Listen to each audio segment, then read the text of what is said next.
শহরের নামকরা মাস্তান রাফিদের যৌনাঙ্গ কেটে কে যেন ইয়ামিনের ফেয়ার অ্যান্ড লাভলি বিজ্ঞাপন পোস্টারের মাঝ বরাবর লটকে রেখে দিয়ে গেছে। পুরো শহরকে যেন তাক লাগিয়ে দিয়েছে এই বিষয়টা। সবাই রাস্তার মাঝে জড়সড় হয়ে বিজ্ঞাপন পোস্টারের দিকে অবাক দৃষ্টিতে তাকিয়ে আছে। কার এত ক্ষমতা বা বুকেট পাঠা যে রাফিদের মতো মাস্তানের এমন দুর্ধর্ষ অবস্থা করেছে। আমি কলেজের দিকেই যাচ্ছিলাম, কিন্তু মানুষের হট্টগোল দেখে সেখানেই দাঁড়িয়ে গেলাম।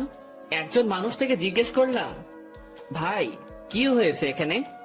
আরে ভাই, দেখছেন না কি হয়েছে? শহরের নামকরা মাস্তান রাফিদের যৌনাঙ্গ কেটে কে যেন লটকে রেখেছে ফেয়ার অ্যান্ড লাভলি পোস্টারের মাঝে। শুধু তাই নয়, যে এমনটা করেছে যে তার একটা নামের ফলন ছেড়ে দিয়ে গেছে, যেটাতে লেখা আছে মাফিয়া গার্ল। লোকটার কথা শুনে থতমত খেয়ে গেলাম, কিন্তু লোকটাকে বুঝতে দিলাম না। ভাই, কে এই মাফিয়া গার্ল? তার বিষয়ে কোনো কিছু জানেন কি? ভাই, তার বিষয়ে আমি কেন, শহরে ডিবি পুলিশরাও তার খোঁজ বের করতে পারিনি। এমন ডেঞ্জারাস এই মাফিয়া গার্ল। আগের বারও লোকাল থানার ওসিকে এই অবস্থায় করে মেরেছিল। ভাই, তাহলে তো অনেক খাতারনাক একটা মানুষ এই মাফিয়া গার্ল। হ্যাঁ, অনেক খতরনাক সে। এবার আমি চললাম ভাই, কখন তার কানে পৌঁছে যায় যে আমি তাকে নিয়ে কথা বলছি, পরে সে আমারও এমন ভয়ঙ্কর অবস্থা করবে। ভাই, মাপও চাই, দোয়াও চাই। এমন বিধ্বংসভাবে মরার কোনো ইচ্ছে নেই আমার। তবে শেষে একটা কথা বলি, মাফিয়া গার্ল যেটা করেছে সেটা একদম ঠিক করেছে। কারণ এই রাফিদ অনেক অত্যাচার করেছে শহরের মানুষকে। এই জালিমের মজা বুঝিয়েছে মাফিয়া গার্ল। লোকটা চলে গেল, আমি এখনো সেখানে দাঁড়িয়ে আছি। আমার মাথায় খালি একটা জিনিসই ঘুরপাক খাচ্ছে, যে এমনটা করেছে তার আসলেই অনেক বড় বুকের পাঠা। কে এই মাফিয়া গার্ল? না, এই মাফিয়া গার্লের সাথে আমি দেখা করব। তখনই কলেজ ফ্রেন্ড শামীম ফোন দিল। কিরে বেটা, তুই কই রে? তাড়াতাড়ি কলেজ যায়। কেন, কিছু হয়েছে নাকি রে? তুই কি রাফিদের বিষয়ে কিছু শুনিসনি? হ্যাঁ শুনেছি, আর আমি তো সেখানে দাঁড়িয়ে আছি। বাবারে, কি কলিজা মাফিয়া গালের! এমন নামকরা নেতাকে সে এইভাবে কেলিয়ে দিল। আমার তো ভাবতে অবাক লাগছে। আচ্ছা, তুই তাড়াতাড়ি কলেজ যাই। কলেজেও এসব নিয়ে তোলপাড় চলছে, কারণ রাফিদ কলেজ নেতা ছিল। আচ্ছা, আমি আসছি, তুই একটু দাঁড়া। ফোনটা রেখে দিয়ে কলেজের উদ্দেশ্যে রওনা হলাম। মাথায় এখনো মাফিয়া গার্লের বিষয়টা ঘুরপাক খাচ্ছে। মাফিয়া গার্লকে নিয়ে ভাবতে ভাবতে কলেজে চলে গেলাম। কলেজে পৌঁছাতেই দেখি শামীম কলেজের গেইটে দাঁড়িয়ে আছে। যাক, তুই এসেছিস, কিন্তু আজ নাকি ক্লাস হবে না রাফিদের বিষয়টার জন্য। কি এক আতঙ্ক লাগিয়ে দিল মাফিয়া গার্ল! আল্লাহ! হ্যাঁ রে, সেই রকমের আতঙ্ক ছড়িয়ে দিয়েছে মাফিয়া গার্ড। তবে একদিকে ভালোই হয়েছে, রাফিদের মতো জানোয়ারকে সেই সাইজ করেছে। অনেক উড়েছিল বেটা, এবার উড়াউড়ি বন্ধ হয়ে গেছে চিরতরে। এজন্য বলে বেশি উড়া ভালো না। হ্যাঁ, রাফিদ অনেক পাওয়ার দেখাতো কলেজে, একদম শিক্ষা দিয়ে দিয়েছে মাফিয়া গার্ল। আচ্ছা, বাদ দে এখন ওসব কথা, চল নদীর পাড়ে গিয়ে আড্ডা দিব।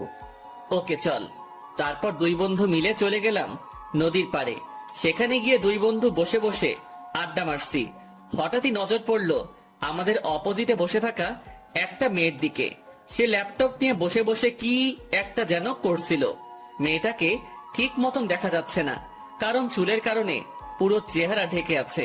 তবে যতটুকু দেখা যাচ্ছে শরীরের অঙ্গ, ততটুকু দেখে বুঝে গেলাম যে মেয়েটার গায়ের রং হুট পরিদের মতন।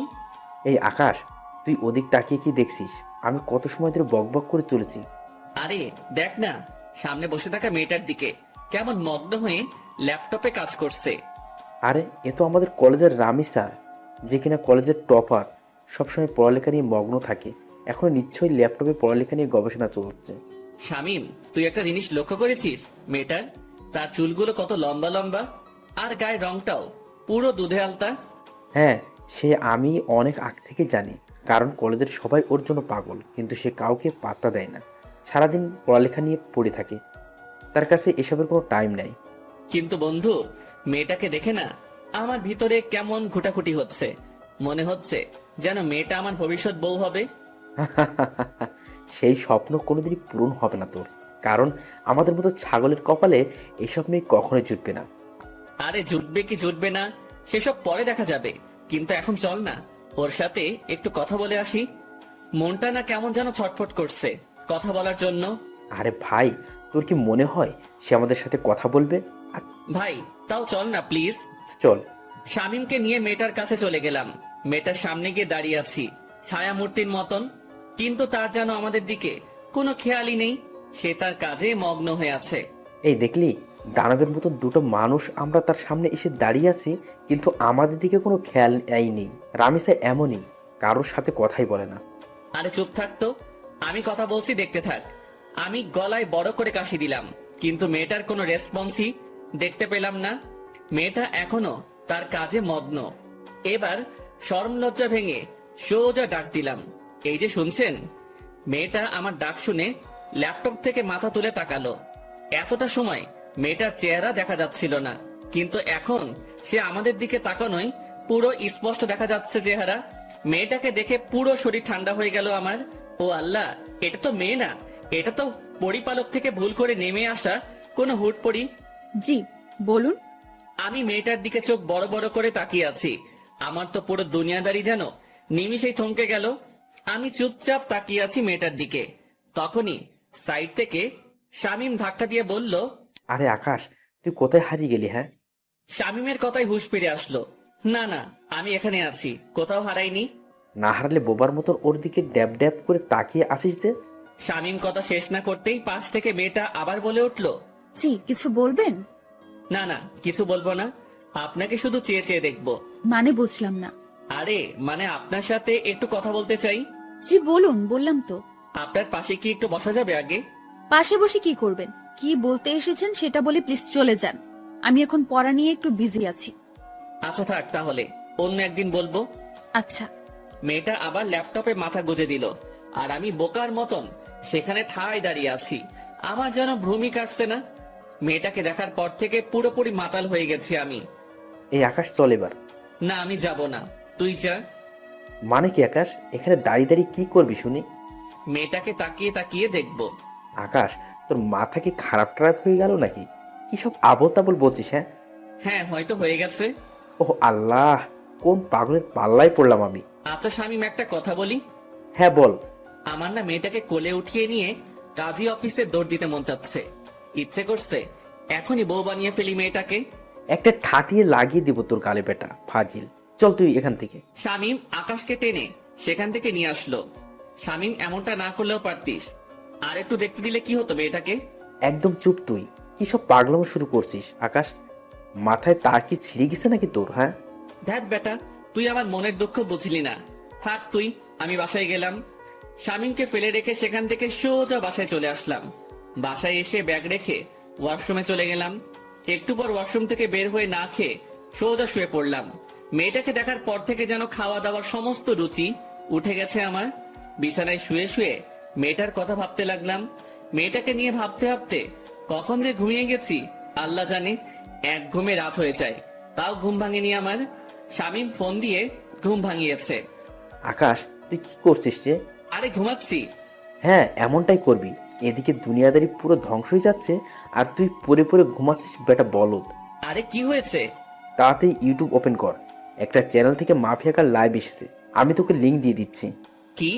তাড়াতাড়ি লাফ দিয়ে বিছানা ছেড়ে উঠে পড়লাম। তারপর ফোনের ডাটা অন করে শামীমের দেওয়া লিঙ্কটা থেকে ইউটিউবে প্রবেশ করলাম। ইউটিউবে প্রবেশ করতেই দেখি মাফিয়া গার্ল লাইভে এসেছে। চেহারা দেখা যাচ্ছে না, পুরো মুখ ঢাকা তার। আর তার থেকে বড় কথা, মেকানিক্যাল একটা অটো ভয়েস থেকে সে লাইভে এসেছে। দেখুন, সবার উদ্দেশ্য করেই বলছি, আমাকে ধরা তো দূরের কথা, সেসব কিছু নিয়ে চিন্তা করলেও ঘাট থেকে মস্তক আলাদা করে দিব আমি। আর আজকে লাইভে আসার উদ্দেশ্য হলো নেতা রাফিদের ব্যাপারে কিছু জানানোর আছে আপনাদেরকে। রাফিদ এখনো জীবিত, কিন্তু আজ তার শেষ দিন। আগামীকাল শহরের যে কোনো এক স্থানে রাফিদের লাশ আমি ফেলে রেখে যাব। তার লাশ উদ্ধার করে নিয়ে যাওয়ার অনুরোধ রইল ডিবি পুলিশের কাছে। আর সর্বশেষে আমি আবারও বলছি, মাফিয়া গার্লের সন্ধান কেউ করতে যাবেন না, তাহলে কিন্তু রক্তের বন্যা বয়ে যাবে দেশে। তারপর ধুম করে লাইভ কেটে দিল। মাফিয়া গার্লের সাহস দেখে শুধু অবাক হচ্ছি। না, মাফিয়া গার্লকে যে করেই হোক আমি খুঁজে বের করব। মাফিয়া গার্লের এই লাইভ পুরো দেশে ভাইরাল হয়ে গেল। এক লাইভে যেন পুরো আতঙ্ক ছড়িয়ে গেল মানুষের মনে। সবার মুখে মুখে মাফিয়া গার্ল আর মাফিয়া গার্ল। কে এই মাফিয়া গার্ল? সবার একটাই প্রশ্ন। একটু পর চ্যানেল আর লাইভটা কেটে দিল মাফিয়া গার্ল। পুরো সবকিছু সে ভ্যানিশ করে দিয়েছে। পুরোপুরি উদাও হয়ে গেল সমস্ত কিছু।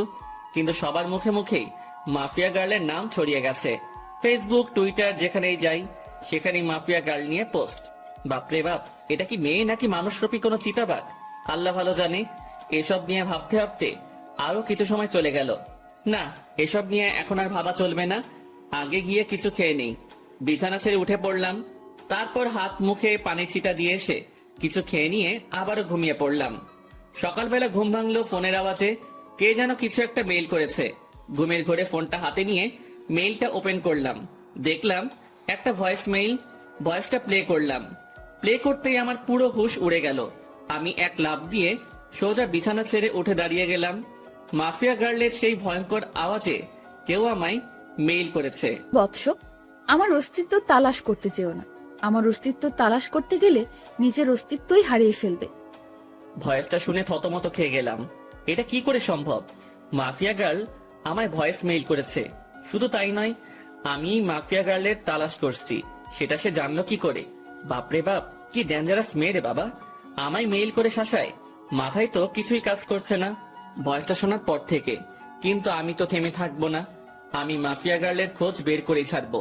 সে যত বড় মাফিয়াই হোক না কেন, আমি আকাশও কম না। চুপসে আছি বলে আমাকে ভয় পেতে হবে এমন কোনো কিছুই নয়। মাফিয়া গার্লও জানে না যে আমি কত বড় খেলোয়াড়। যেদিন আমি খেলতে নেমে যাব সেদিন এমন মাফিয়া গার্ল পথে পথে হোঁচট খেয়ে মরবে। এসব নিয়ে চিন্তা ভাবনা করছি। তখনই দেওয়াল ঘড়িটায় 9টা অ্যালার্ম বেজে উঠল। ও আল্লাহ, 9টা বেজে গেছে কখন? আমার তো কলেজ যেতে হবে। তাড়াতাড়ি বিছানা ছেড়ে উঠে পড়লাম। তারপর ফ্রেশ হয়ে হালকা পাতলা কিছু নাস্তা করে কলেজের উদ্দেশ্যে রওনা হলাম। হেঁটেই রওনা হয়েছি। আরে ধুর, আমার পরিচয় দিতে তো ভুলেই গেছি সবাইকে। চলেন পরিচয় পর্বটা শেষ করে ফেলি। আমি বরাবরের মতোই আকাশ, আপনাদের সাথে আছি। পড়াশোনার সুবাদে শহরে আলাদা বাসা নিয়ে থাকি। আর পুরো পরিবার, বাবা মা, ছোট বোন অন্য শহরে থাকে। আমি ইচ্ছা করেই এই কলেজে অ্যাডমিশন নিয়েছি। ইচ্ছা করে বলতে একটা রিজন আছে এই কলেজে অ্যাডমিশন নেওয়ার। সেটা গল্পের সাথে থাকলে জেনে যাবেন। সো এবার গল্পে ফেরা যাক।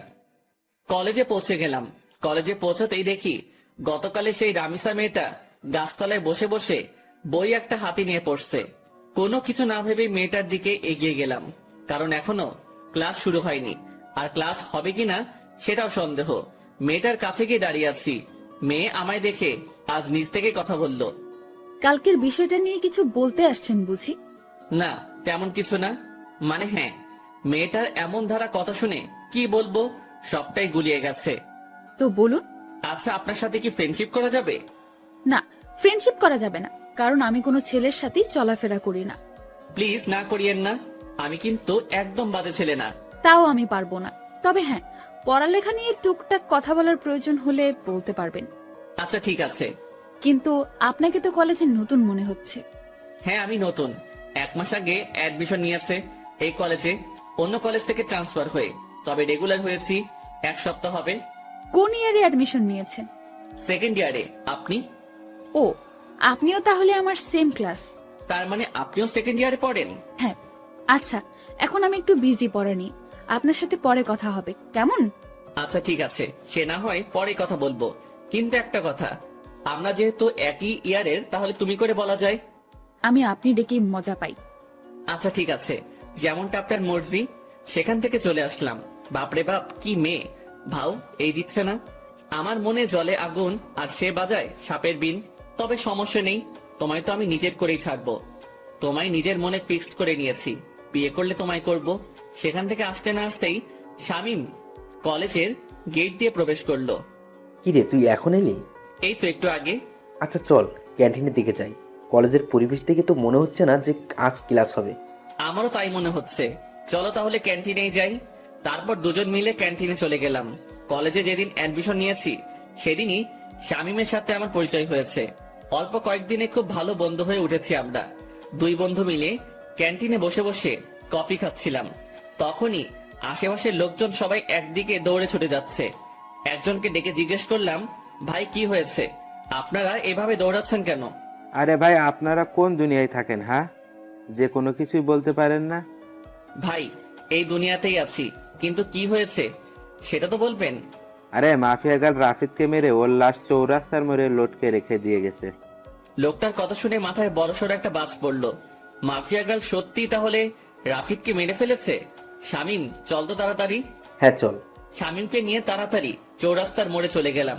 সেখানে গিয়ে দেখি কয়েক হাজার মানুষ একত্রে জমা হয়েছে, আর চৌরাস্তার মোড়ে একটা বড় গাছের উপরে রাফিদের লাশ ঝুলছে। রাফিদের লাশ দেখে নিজেরই কলিজা কেঁপে উঠল। একটা মেয়ের পক্ষে কি করে সম্ভব এটা? একটা মেয়ে শহরের নামকরা নেতাকে এমন বিভৎসভাবে মারল যে দেখে বিশ্বাসই হচ্ছে না। চুপচাপ সেখানে নীরব দর্শকের মতন দাঁড়িয়ে আছি। ডিবি পুলিশ রাফিদের লাশ গাছ থেকে নামাচ্ছে। রাফিদের সারা শরীরে স্পট। মানুষজনকে ঠেলে ডিবি পুলিশের দিকে এগিয়ে গেলাম। ডিবি পুলিশ রাফিদের লাশ মাটিতে নামালো। তাকে মাটিতে নামিয়ে শরীরের তল্লাশি চালিয়ে দেখে রাফিদের পকেটে একটা চিঠি, যেটাতে লেখা আছে, আজ দুপুর 3টায় আমি কালকের ন্যায় লাইভে আসবো, সবাই তৈরি থাকেন ধামাকার জন্য। মাফিয়া গার্লের চিঠি পড়ে সবার চোখ কপালে উঠে গেল। কি করতে যাচ্ছে মাফিয়া গার্ল? রাফিদকে তো মেরে ফেলেছে, আবার কি নতুন করে ধামাকা দিবে সে? না, আজ লাইভ দেখতে হবে। এদিকে ডিবি পুলিশ সবার স্থান ত্যাগ করতে বলল। সবাই যে যার মতন চলে গেল। আমিও চলে আসলাম বাসায়। কলেজের দিকে আর গেলাম না। বাসায় এসে 3টা বাজার অপেক্ষা করছি। দুপুর 3টা বাজতে আর 2 মিনিট বাকি। তখনই মাফিয়া গার্লের সেই ইউটিউব লিংকে ক্লিক করলাম, আর চ্যানেলটা ওপেন হয়ে গেল। 3টা বেজে গেছে, আর সাথে সাথে চ্যানেলটা থেকে মাফিয়া গার্ল লাইভে চলে আসলো। সে গতকালের ন্যায় মেকানিক্যাল একটা টোন ব্যবহার করে লাইভে এসেছে। আমি জানি আপনারা সবাই আমার লাইভের জন্য অপেক্ষা করছেন, সো অপেক্ষার প্রহর কেটে গেছে, আমি চলে এসেছি। এবার হবে আসল ধামাকা। আপনারা সবাই রাফিদের লাশ তো পেয়ে গেছেন, এবার লিস্টে রয়েছে এসপি ওসমান। তার মরার পালা চলে এসেছে। এসপি ওসমান, মৃত্যুর জন্য তৈরি হয়ে নে। এবার তোকে আমার হাত থেকে কেউ রক্ষা করতে পারবে না। সমাজের আড়ালে লুকিয়ে থাকা সব কটা মুখোশধারীকে এইভাবে ভয়ানক মৃত্যুদণ্ড দিব আমি। কেউ তোদেরকে আমার হাত থেকে বাঁচাতে পারবে না। আর শুনে রাখেন সকলেই, আমি কোনো খারাপ কাজ করছি না, সমাজের নষ্টাগুলোকে বেছে বেছে সাজা দিচ্ছি। এসপি ওসমানের মৃত্যুর পর বাকি টার্গেটের নাম আমি বলে দেব। এসব কিছু আমি সমাজের ভালোর জন্যই করছি। তবে হ্যাঁ, আমার পার্সোনাল একটা মাকসাদ আছে, সেটা হলো আমি আগুনের সাথে দেখা করতে চাই। এসব করে সে যেন নিজেই আমার কাজকর্ম দেখে আমার সাথে দেখা করে।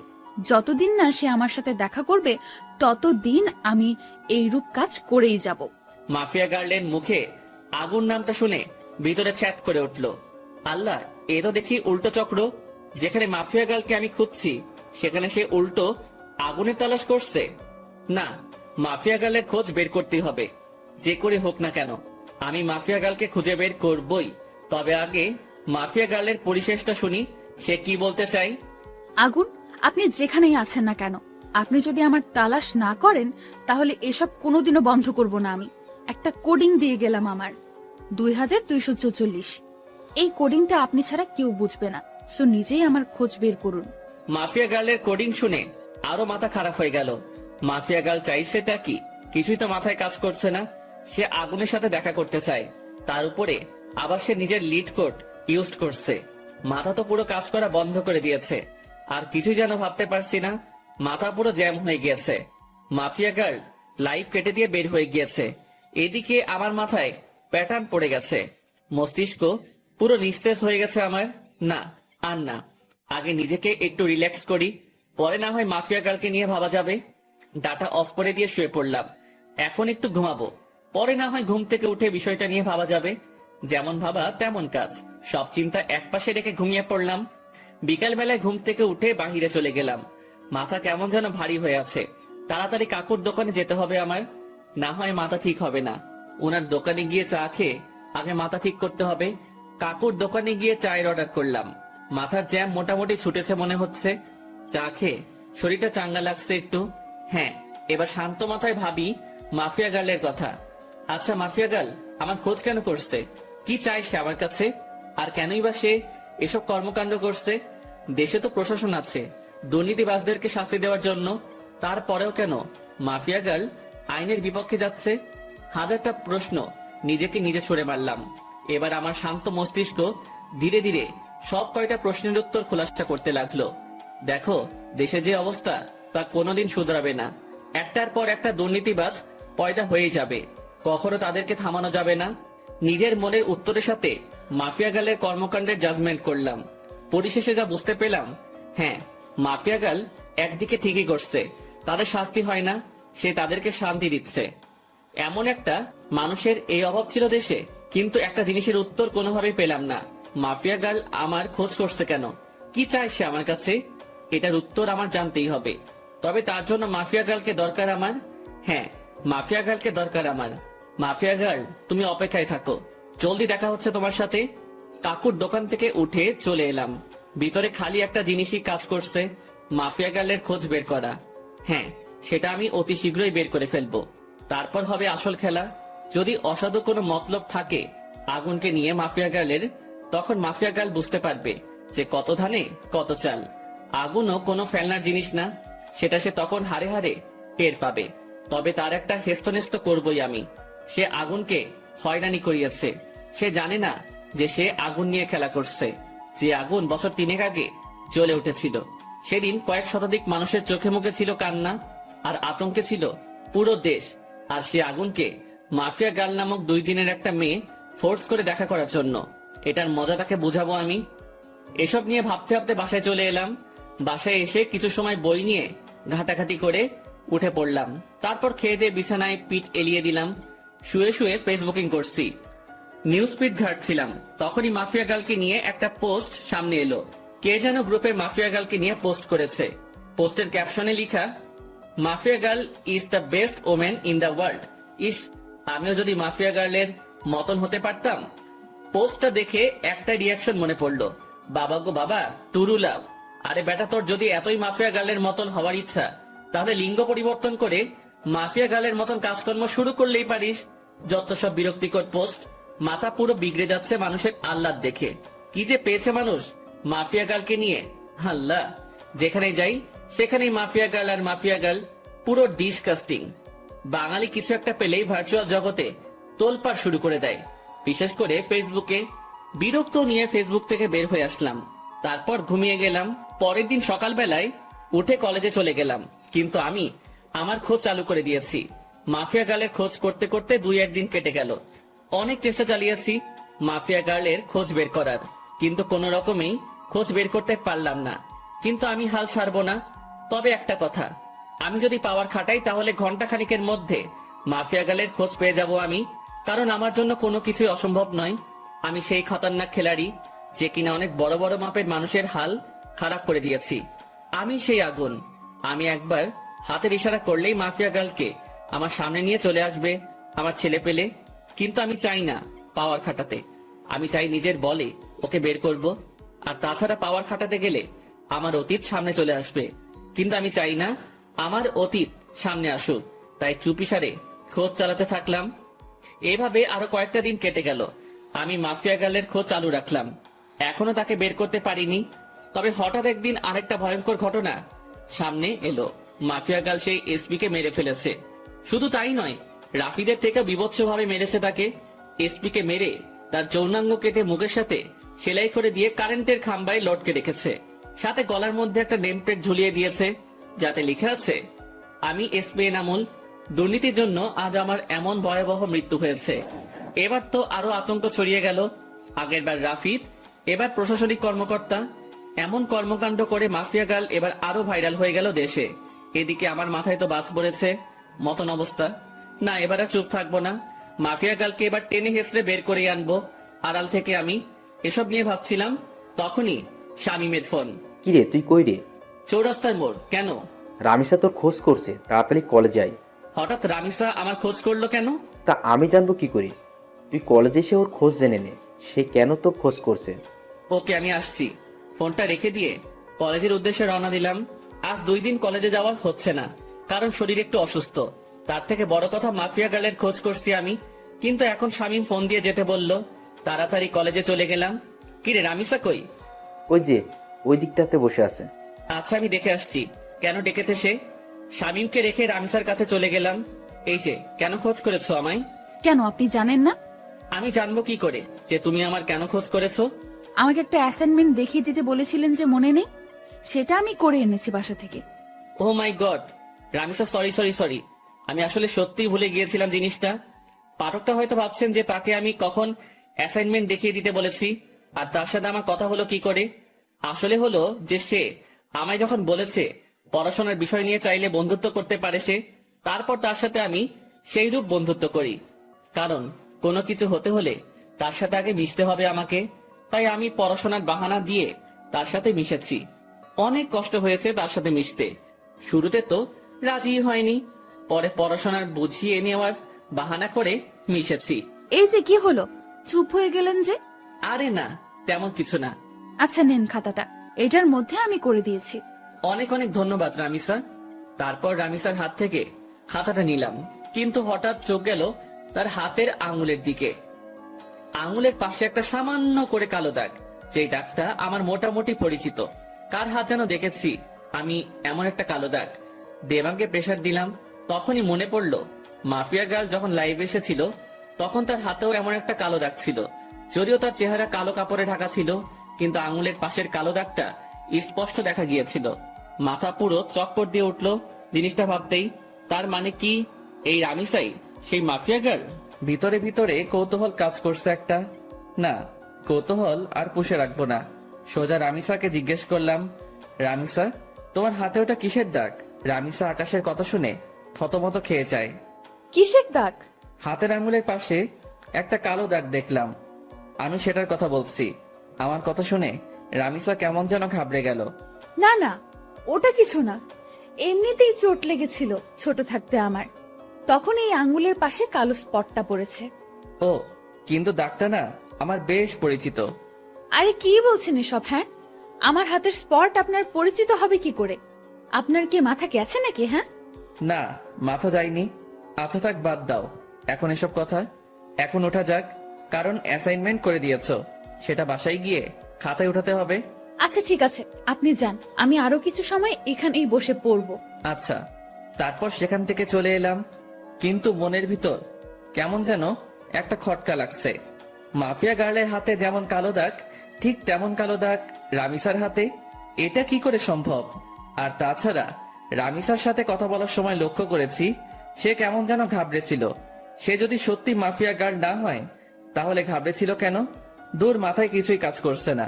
না, এসব নিয়ে আর ভাবতে পারছি না। এবার আড়াল থেকেই মাফিয়া গার্লের তালাশ করব। এসব নিয়ে ভাবতে ভাবতে হাঁটছিলাম, তখনই শামীম ডাক দিল। সে আমার জন্য গেটের সামনে দাঁড়িয়ে অপেক্ষা করছিল। কি রে, কেন ডেকেছে রামিসা তোকে? আরে, অ্যাসাইনমেন্ট করার কাজে সাহায্য চেয়েছিলাম, সে সেটা বাসা থেকে করে এনেছে আমার জন্য, সেটাই দিতে ডেকেছিল। ও ভালো, কিন্তু আকাশ, আমার না একটা জিনিস খটকা লাগে। মেয়েটা কেমন যেন অদ্ভুত, কেমন সারাদিন পড়ালেখা নিয়ে ডুবে থাকে, কারোর সাথে তেমন মেশে না, সবসময় একা একা থাকে। কিন্তু এটার রিজন কি? এটার পিছনে হয়তো বড় কোনো রহস্য লুকিয়ে আছে। কারণ দেখ, যারা সবসময় চুপচাপ থাকে তারাই কিন্তু পরবর্তীতে গিয়ে ক্রিমিনাল বের হয়। হ্যাঁ, আমারও খটকা লাগে জিনিসটা নিয়ে, তবে আমরা পজিটিভ ভাবে নিলেই পারি। হয়তোবা সেই জীবনে অনেক বড় ধাক্কা খেয়েছে, তাই এমন নিশ্চুপ হয়ে গেছে। হ্যাঁ, হতেই পারে। আচ্ছা ছাড় এখন এসব কথা, চল বাসার দিকে রওনা দিই। ওকে চল।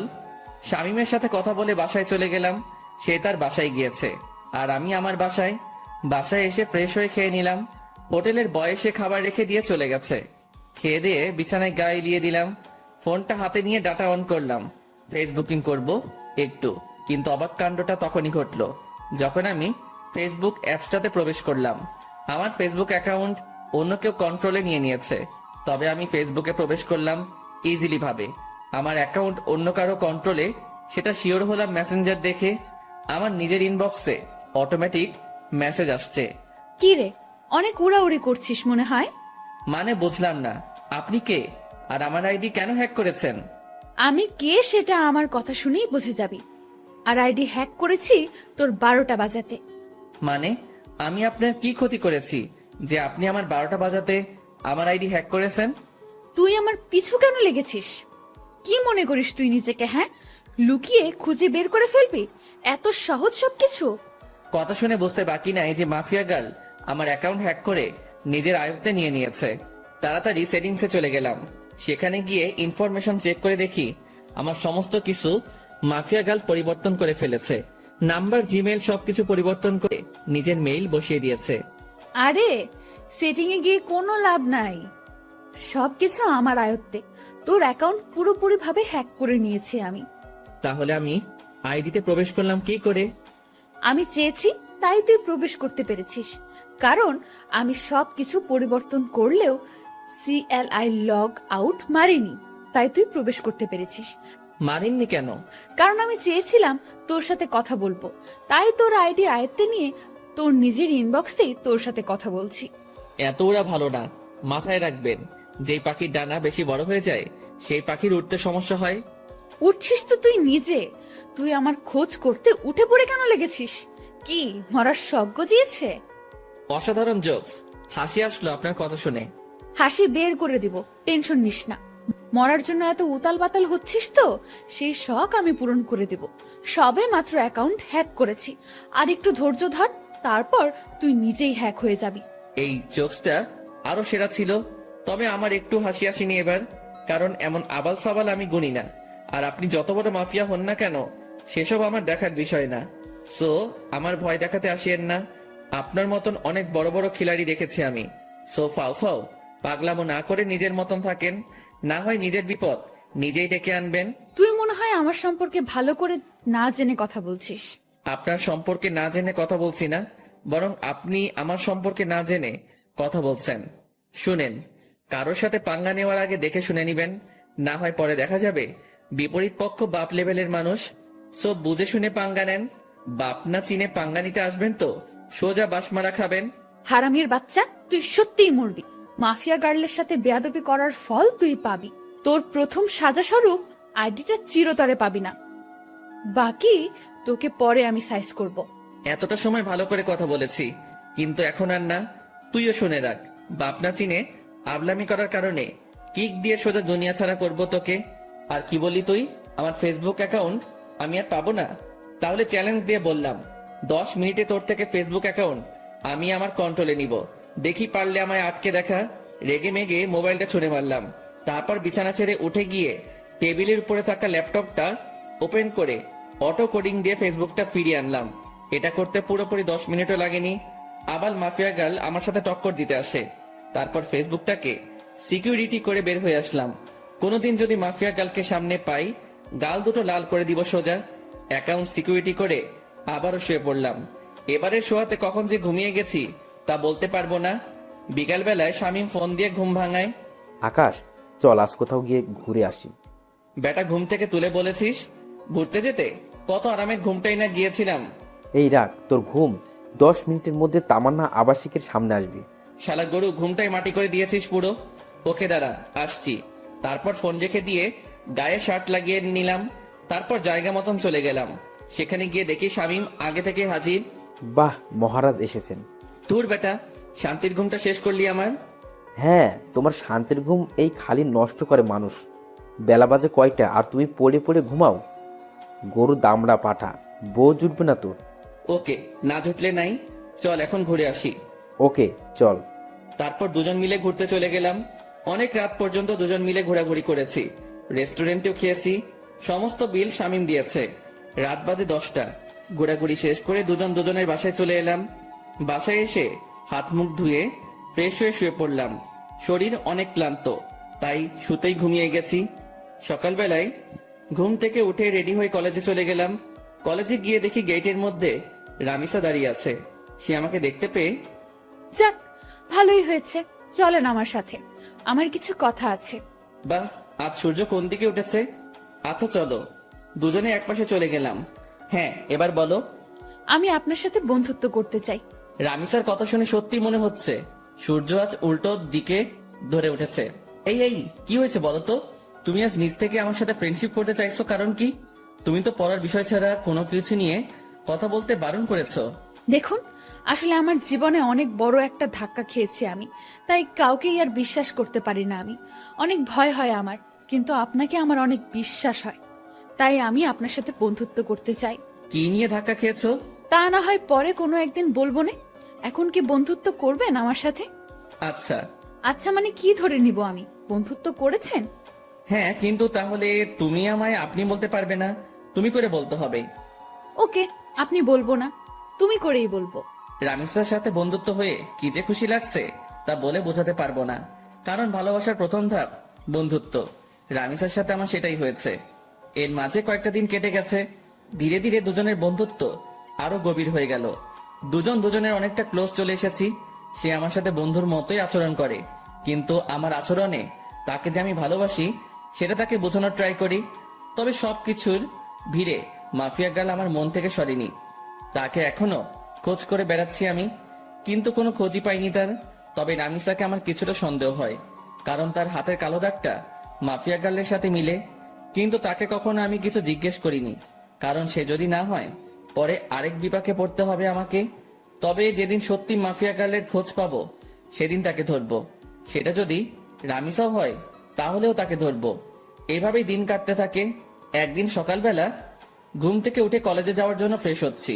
ব্রাশ হাতে নিয়ে ওয়াশরুমে দাঁড়িয়ে দাঁড়িয়ে দাঁত ব্রাশ করছিলাম। হঠাৎই ওয়াশরুমের আয়নায় কিছু একটা চোখে পড়লো। ভালো করে লক্ষ্য করে দেখলাম আমার পিছন বরাবর মাস্ক পরে কেউ একজন দাঁড়িয়ে আছে। মাস্ক আর চেহারার আকৃতি দেখে বুঝতে বাকি রইল না আমার যে আমার পিছনে মাফিয়া গার্ল দাঁড়িয়ে আছে। আজ মাফিয়া গার্লের শেষ দিন, কেমন ঘটিয়ে দিব। আজ মাফিয়া গার্লের সাথে সাথে ঘাড় ঘুরিয়ে পিছনে তাকালাম, কিন্তু অবাক করা বিষয়, পিছনে কাউকে দেখতে পেলাম না। মিনিটের মধ্যে মাফিয়া গার্ল যেন কোথায় হাওয়া হয়ে গেল। কিরে, গেল কোথায় সে? সারা ওয়াশরুম চোখ বুলিয়ে দেখতে লাগলাম, কিন্তু কোথাও মাফিয়া গার্লকে দেখতে পেলাম না। মিনিটের মধ্যে কোথাও উদা হয়ে গেলাম মাফিয়া গার্ল। মাথায় তো কিছু খেলছে না। চার দেওয়ালের মাঝ থেকে হাওয়া কি করে হয়ে গেল সে? মাফিয়া গার্ল কি সত্যি এখানে এসেছিল, না আমি চোখে ধাঁধা খেয়েছি? নিজেকে চিমটি কেটে দেখলাম, না সত্যি তো এখানে কেউ নাই। তার মানে আমি ধাঁধা খেয়েছি। ওফ আল্লাহ, এই মাফিয়া গার্লকে যে আমি কি করব তা আমি নিজেও জানি না। খালি সময়ের অপেক্ষায় আছি, সময়টা হোক একবার। তারপর তাড়াতাড়ি ফ্রেশ হয়ে বের হয়ে এলাম ওয়াশরুম থেকে। তারপর নাস্তা করে কলেজের উদ্দেশ্যে রওনা হলাম। কলেজে পৌঁছে রামিসার সাথে ক্লাসে চলে গেলাম। শামীম আজ কেন জানি কলেজে আসেনি। আমি আর রামিসা ক্লাস শেষ করে আড্ডা দিতে বসলাম একটা নির্জন জায়গায়। আচ্ছা আকাশ, তোমায় একটা কথা বলি আমি। হ্যাঁ বলো। আচ্ছা, কোনোদিন যদি আমার সম্পর্কে এমন কোনো কিছু শোনো তুমি, যেটা তুমি কোনোদিন আমার থেকে এক্সপেক্ট করনি। মানে কি, বুঝলাম না। আরে তেমন কিছু না, এমনিই বলো যে তখন তোমার রিয়েকশন কেমন হবে। অবাক করা কোনো কিছু শুনলে তো অবাকই হব, কিন্তু কি শুনবো সেটা তো বলো। আরে বললাম তো তেমন কিছু না, এমনি মনে হলো কথাটা মনের মধ্যে, তাই জিজ্ঞেস করলাম। রামিসা, তোমার একটা কথা বলি প্লিজ, আমার থেকে কখনো কোনো কথা লুকিও না তুমি, কারণ তুমি জানো না যে তোমার জন্য আমার মনে কতটুকু জায়গা রয়েছে। না, লুকাবো না কোনো কথা। আচ্ছা রামিসা, আরেকটা কথা, আমি চাই তুমি আমার সাথে সারা জীবন থাকো। সারা জীবন কি করে থাকবো? আজ না হয় একই সাথে পড়ি দেখে এতটা মিল মহব্বত, কিন্তু একদিন না একদিন তো ছেড়ে যেতেই হবে। রামিসার কথা শুনে কলিজাটা মোচড় মেরে উঠল। আমি যেন কথাটা শোনার জন্য প্রস্তুত ছিলাম না। না, যত যাই হোক, রামিসা আমায় ছেড়ে যেতে পারে না। আমি আমার জীবনের বিনিময় হলেও তাকে আটকে রাখবো আমার কাছে। খপ করে রামিসার হাত চেপে ধরলাম। আই আকাশ, কি করছো কি? রামিসা, না, তুমি আমায় ছেড়ে কখনো কোথাও যাবে না। আমি তোমায় কোথাও যেতে দিব না। যেদিন তোমায় প্রথম দেখি সেদিনই ভালোবেসে ফেলি তোমায়। প্লিজ, তুমি আমায় ছেড়ে কোথাও যাবে না। আই আকাশ, তোমার কি মাথা টাথা খারাপ হয়ে গেল নাকি? কি সব আবল তাবল বকতেছো? না, আমার মাথা খারাপ হয়নি। Ramisa, I love you. আমি তোমায় সত্যি অনেক বেশি ভালোবাসি।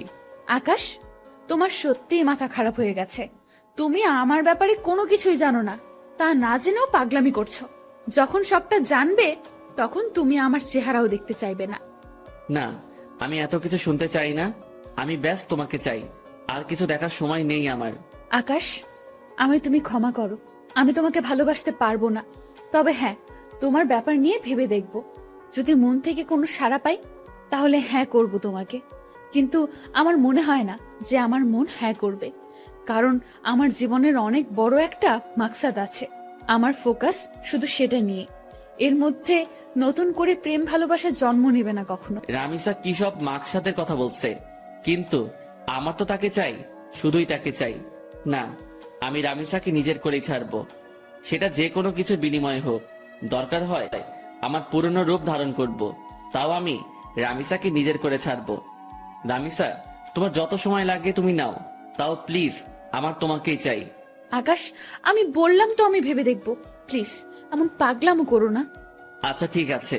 হ্যাঁ চলো এবার উঠা যাক, অনেকটা সময় হয়েছে, বাসায় যাওয়া দরকার। হ্যাঁ চলো। তারপর রামিসাকে বিদায় দিয়ে বাসায় চলে আসলাম। বাসায় এসে ফ্রেশ হয়ে খেয়ে দিয়ে নিত্যদিনের রুটিন ফ্লো করলাম। শুয়ে শুয়ে কিছুটা সময় ফেসবুকিং করব, তারপর ঘুমিয়ে পড়ব। আজকেও একটা অবাক করা কাণ্ড ঘটলো ফেসবুকে ঢোকার সাথে সাথে।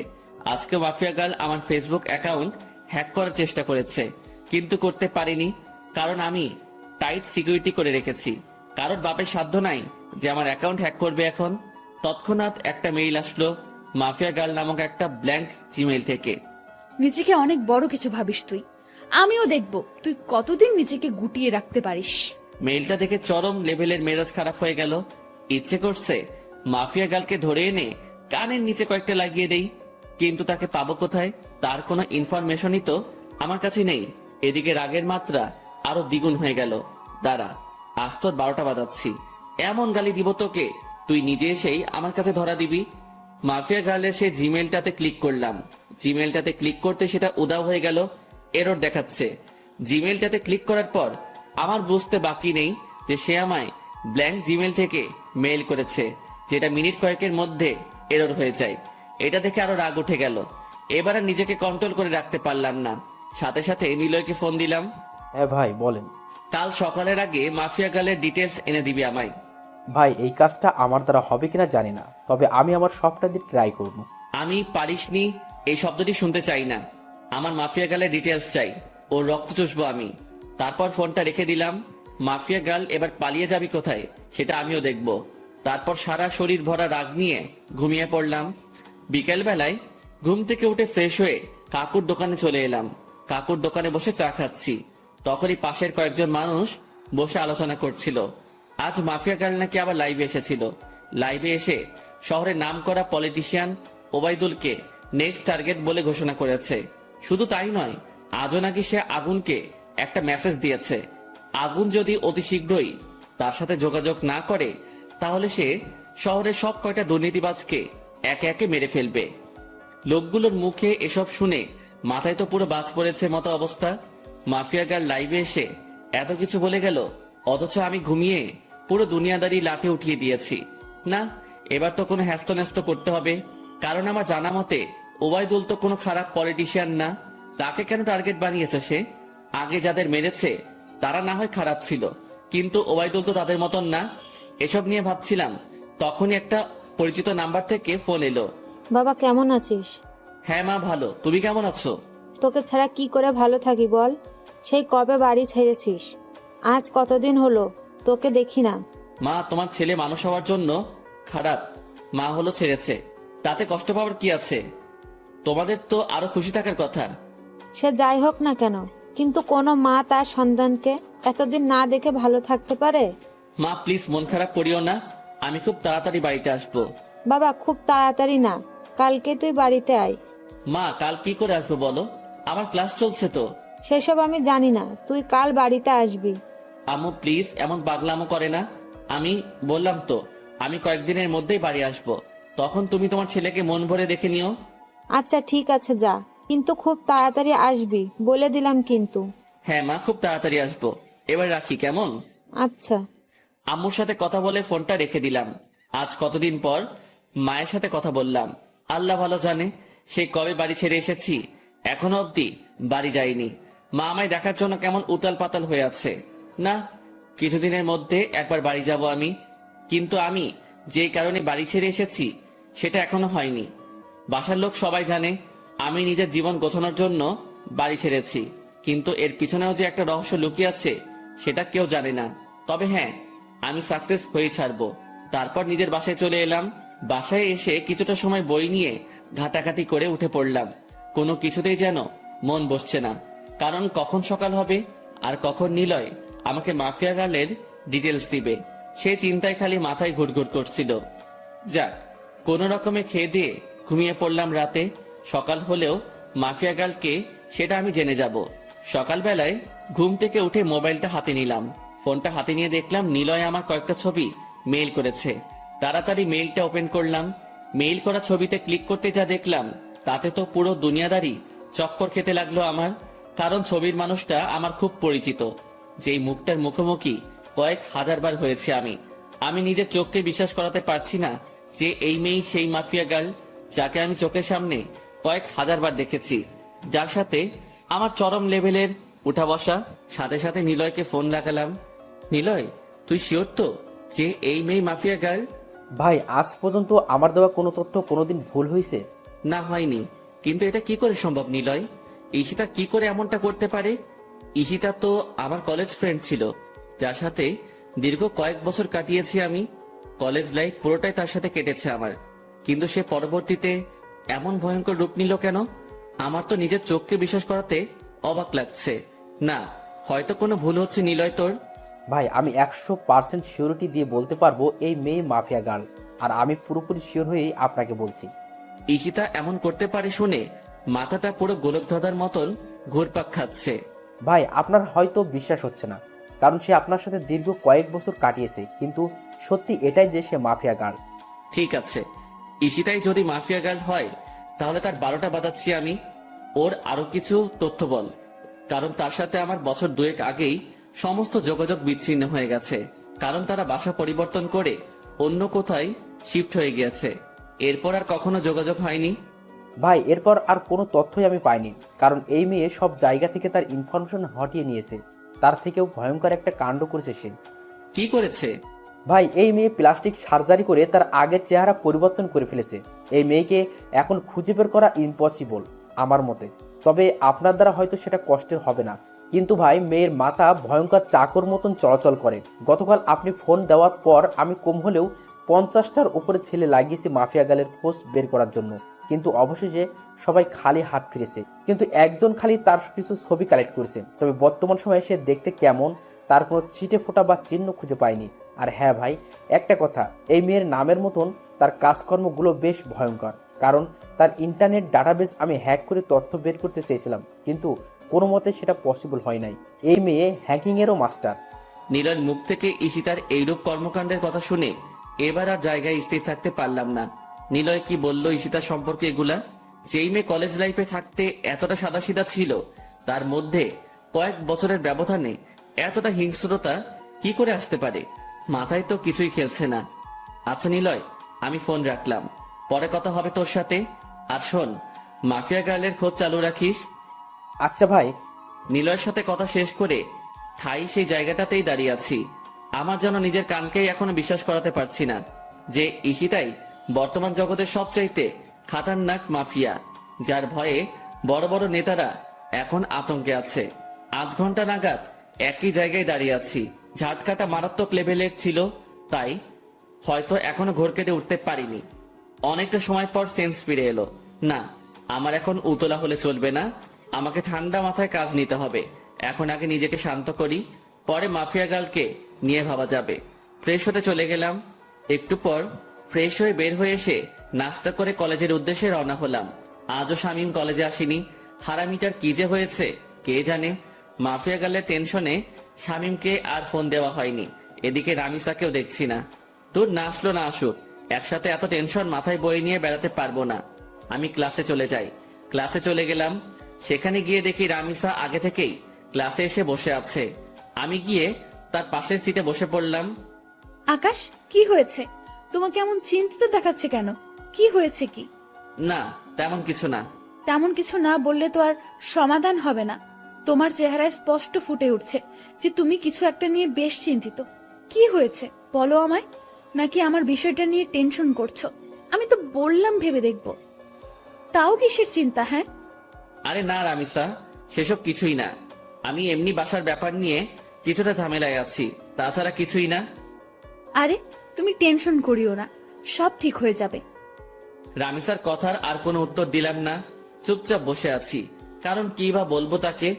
আমার টেনশন যে অন্য জায়গায়, সেটা তো তাকে আর বলা যাচ্ছে না, তাই চুপচাপ থাকাই ভালো। এমন সময় স্যার ক্লাসে আসলো। স্যার এসে ক্লাস করাতে শুরু করলো। সেদিকে ফোকাস করলাম। ক্লাসটা শেষ করে বাসার দিকে রওনা দিয়েছি। পিছন থেকে রামিসা ডাক দিল, এই আকাশ, আজ এত তাড়াহুড়ো খাই যাচ্ছ? হ্যাঁ, আমার সাথে আজ কথা বলবে না বুঝি? আরে পাগল, সে সবকিছুই না, এমনি ভাবলাম বাসায় চলে যাই, তাই আর কি। বাহ, ভালোই তো। আমাকে ইগনোর করছো সেটা তো বেশ ভালোই বুঝছি আমি। রামিসা সত্যি সেসব কিছু না। তাহলে চলো ক্যান্টিনে বসে কফি খাবো। রামিসা আমায় জোর করে ক্যান্টিনে নিয়ে গেল। ক্যান্টিনে গিয়ে দুজন বসে বসে কফি খাচ্ছি। সে আমায় নানান কথা বলে হাসানোর চেষ্টা করছে, কিন্তু আমার ভিতরে তো দুনিয়ার সমস্ত টেনশন বিরাজ করছে। আকাশ, তুমি যদি এমন গাল ফুলিয়ে বসে থাকো তো কিন্তু খুব খারাপ হবে। সত্যিই কিন্তু আমি তোমাকে নিয়ে ভাববো না। এই না না, আমি আর গাল ফুলিয়ে বসে থাকবো না। তারপর নিজের অনিচ্ছা সত্ত্বেও রামিসার সাথে স্বাভাবিকভাবে কথা বলতে শুরু করলাম, আর সে আমাকে হাসানোর ট্রাই করছে। একটা সময় সত্যি হেসে দিলাম। মেয়েটার আসলে অসাধারণ গুণ আছে। এইভাবে অনেকটা সময় বসে দুজনে মিলে কথা বললাম। ভিতরে সমস্ত টেনশন দূর হয়ে গিয়েছে রামিসার সাথে কথা বলে। মনটা একদম ফ্রেশ এখন। তারপর দুজনেই উঠে পড়লাম ক্যান্টিন থেকে। অনেকটা সময় তো বসলাম, এবার বাসায় যাওয়া দরকার। আচ্ছা, তাহলে কাল আবার দেখা হচ্ছে আমাদের। হ্যাঁ। রামিসার সাথে কথা শেষ করে বাসার দিকে রওনা হলাম। অনেকটা শান্ত আছি এখন। না, এখন আর নিজেকে উত্তেজিত করা যাবে না। একদম শান্তভাবে কাজ বের করব এখন। তারপর বাসায় চলে গেলাম। বাসায় গিয়ে শান্ত মাথায় মাফিয়া গার্লের তালাশ করতে লাগলাম, কিন্তু ফলস্বরূপ কোনো কিছুই পেলাম না। বরাবরের মতোই জিরো আসলো ফল। তাও নিজেকে সামনে রাখলাম, আমি খোঁজ চালিয়ে যাব মাফিয়া গার্লের। এভাবে কেটে গেল আরো কয়েকটা দিন। একদিন দুপুর বেলায় খেয়ে দিয়ে শুয়ে শুয়ে টিভিতে খবর দেখছিলাম, তখনই আরেকটা ভয়ঙ্কর নিউজ দেখতে পেলাম। মাফিয়া গার্ল আরেকটা হেডলাইন রটিয়ে দিয়েছে। সে পলিটিশিয়ান ওবায়দুলের খেইল খতম করে দিয়েছে। সে পলিটিশিয়ান ওবায়দুলকে মেরে তার লাশ বাসডগার উপরে ঝুলিয়ে রেখেছে। এই ঘটনার পর প্রশাসন পুরোপুরি ফায়ার হয়ে গেছে মাফিয়া গার্লের উপরে। দেশের মানুষ সবাই জানে যে মাফিয়া গার্ল 2 নাম্বার মানুষদের খেইল খতম করছে, কিন্তু তারপরেও প্রশাসন তো আর চুপ থাকতে পারে না। কারণ সাজা দেওয়ার হলে দেশের প্রশাসন দিবে। দেশে আইন কানুন বলতেও অনেক কিছু রয়েছে, কেউ তো আর তার ঊর্ধ্বে যেতে পারে না। প্রশাসন পুরো হাত পা বেঁধে নেমেছে মাফিয়া গার্লকে খোঁজার জন্য। এবার হয়তো একটা হেস্তনেস্ত করেই ছাড়বে প্রশাসন, কিন্তু আমিও তো হাল ছাড়ার মানুষ না। প্রশাসন মাফিয়া গার্লকে খুঁজে বের করার আগে আমি তাকে খুঁজে বের করব, কারণ আমার তাকে আগে চাই। তাড়াতাড়ি নিলয়কে ফোন দিলাম আবার। সে হয়তো কোনো ক্লু দিতে পারবে আমায়। এতদিনে হয়তো কিছু হলেও হাতে এসেছে তার। ভাই দুঃখিত, এখনো আমি মাফিয়া গাড়ির কোনো খোঁজ পাইনি, আর আমার মনে হয় না যে আমি তার কোনো খোঁজ বের করতে পারবো। আচ্ছা ঠিক আছে, তাও তুই খোঁজ জারি রাখ। তারপর ফোনটা রেখে দিলাম। এবার সত্যি মনে হচ্ছে আমার মাঠঘাট বেঁধে নামতে হবে, কারণ এরপর আর অপেক্ষা করলে প্রশাসনের হাতে মাফিয়া গার্ল ধরা পড়বে। কারণ মাফিয়া গার্ল যত যাই করুক না কেন, সে একটা ভুল কাজ করেছে তার কোড দিয়ে। এটা দিয়ে মাফিয়া গার্লের সন্ধান বের হওয়ার 30% সম্ভাবনা রয়েছে। আমিও হয়তো চেষ্টা করলে বের করতে পারবো, কিন্তু আমার কাছে বর্তমানে এমন ভালো স্পিড ইন্টারনেট নাই। সো আমি আমার চাকুওয়ালা মাথা চালাবো। শান্ত মাথায় ভাবতে থাকলাম শুরু থেকে সবকিছু। আমার খোঁজ কতদূর গিয়েছে সবটাই আবার পুনরায় ভাবতে লাগলাম যে মাফিয়া গার্লের খোঁজ করায় কোনো দিকে কমতে রেখেছে কিনা, বা কোনো কিছু আমার থেকে ছুটেছে কিনা। তখন মাথায় আসলো রামিসার কথা। তাকে তো শুরুতে আমার একটু সন্দেহ হয়েছিল, কিন্তু এরপর তাকে আর ঘেটে দেখিনি। না, এবার রামিসাকে নিয়ে রিসার্চ করব, কিন্তু কোথা থেকে শুরু করব ভেবে পাচ্ছি না।